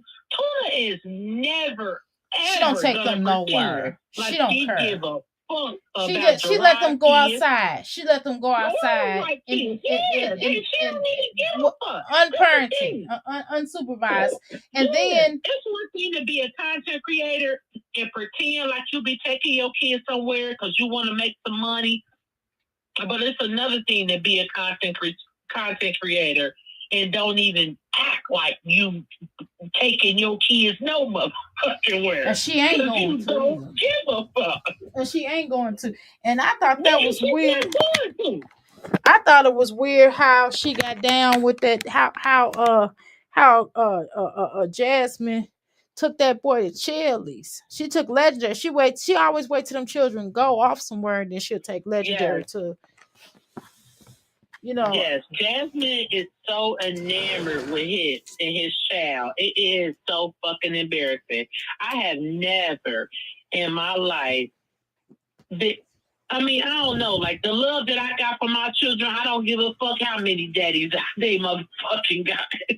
Right. Like that shit supersedes any. Like this is all my motherfucking kids. Right. Like, how the fuck is somebody that a last nigga better than? Like it don't make sense. It doesn't. LaQuinta said, from watching reactions, I will say she has improved on keeping her kids hair fixed because there was a time where they had old hairstyles and matted hair. What I don't get is how the fuck, because, okay, let me see. What Chrissy got? 4 boys? Yeah. Kingston, Onyx, Blaze, Junebug. Kingston, Onyx, Blaze, Junebug. I can't remember all of them. But I got you.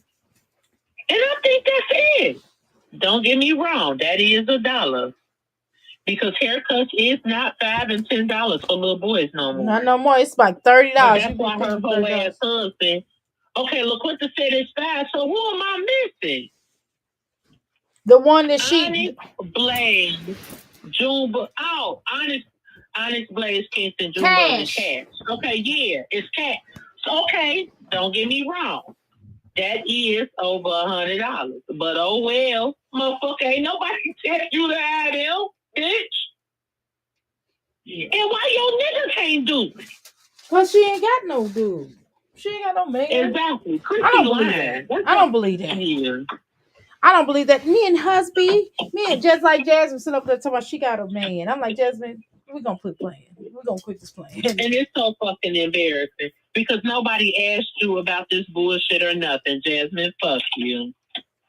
Right, nobody asked you about no man that you ain't got. Stop lying. Yeah, nobody asked you to lie. Like nothing. Like nobody cares enough to ask. At all. You look stupid. Which is why we were talking. Which is why we kind of stopped talking about them. We wouldn't even talk about that. I did a whole live without really talking about them. Yeah, that shit sounds dumb as hell. I'm not telling y'all about my relationship. We didn't ask. We didn't ask at all. Not even a little bit. We was the least bit concerned, ma'am. At all. I'm so pissed that you thought we gave us. Right, I'm offended. How dare you? Jasmine, no. I'm ready. I'm really saddened as well. I wonder why those 8 kids feel like they that their brother has his dad full time and they don't. I don't know, but that little girl, she had her tongue out. So Jasmine finally told her to put her tongue. I mean, not Jasmine. Chrissy told her to put her tongue back in her mouth. I said, "Girl." And she said, "Well, Mama, what you do it?" I fell out laughing when she said that. Oh, bless their heart.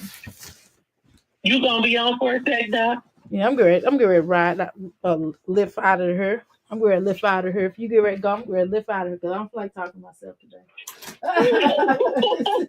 Okay, it was nice. Bye, y'all. Because I done had Medusa. I done ran Medusa butt off her because I was talking too much. I guess I was excited that she was up here. I don't know. I would have fucked with her, but I couldn't because I was just getting out from work. But okay, it don't matter. We'll do it next time. Yeah, Medusa. I'm like, Medusa, girl, you got to talk, girl, because I get to talking. I'll talk you. Everybody else be talking, over talking me. She trying to be all respectful. No, girl, jump in. I'll holler at y'all. All right, y'all. All right, All right.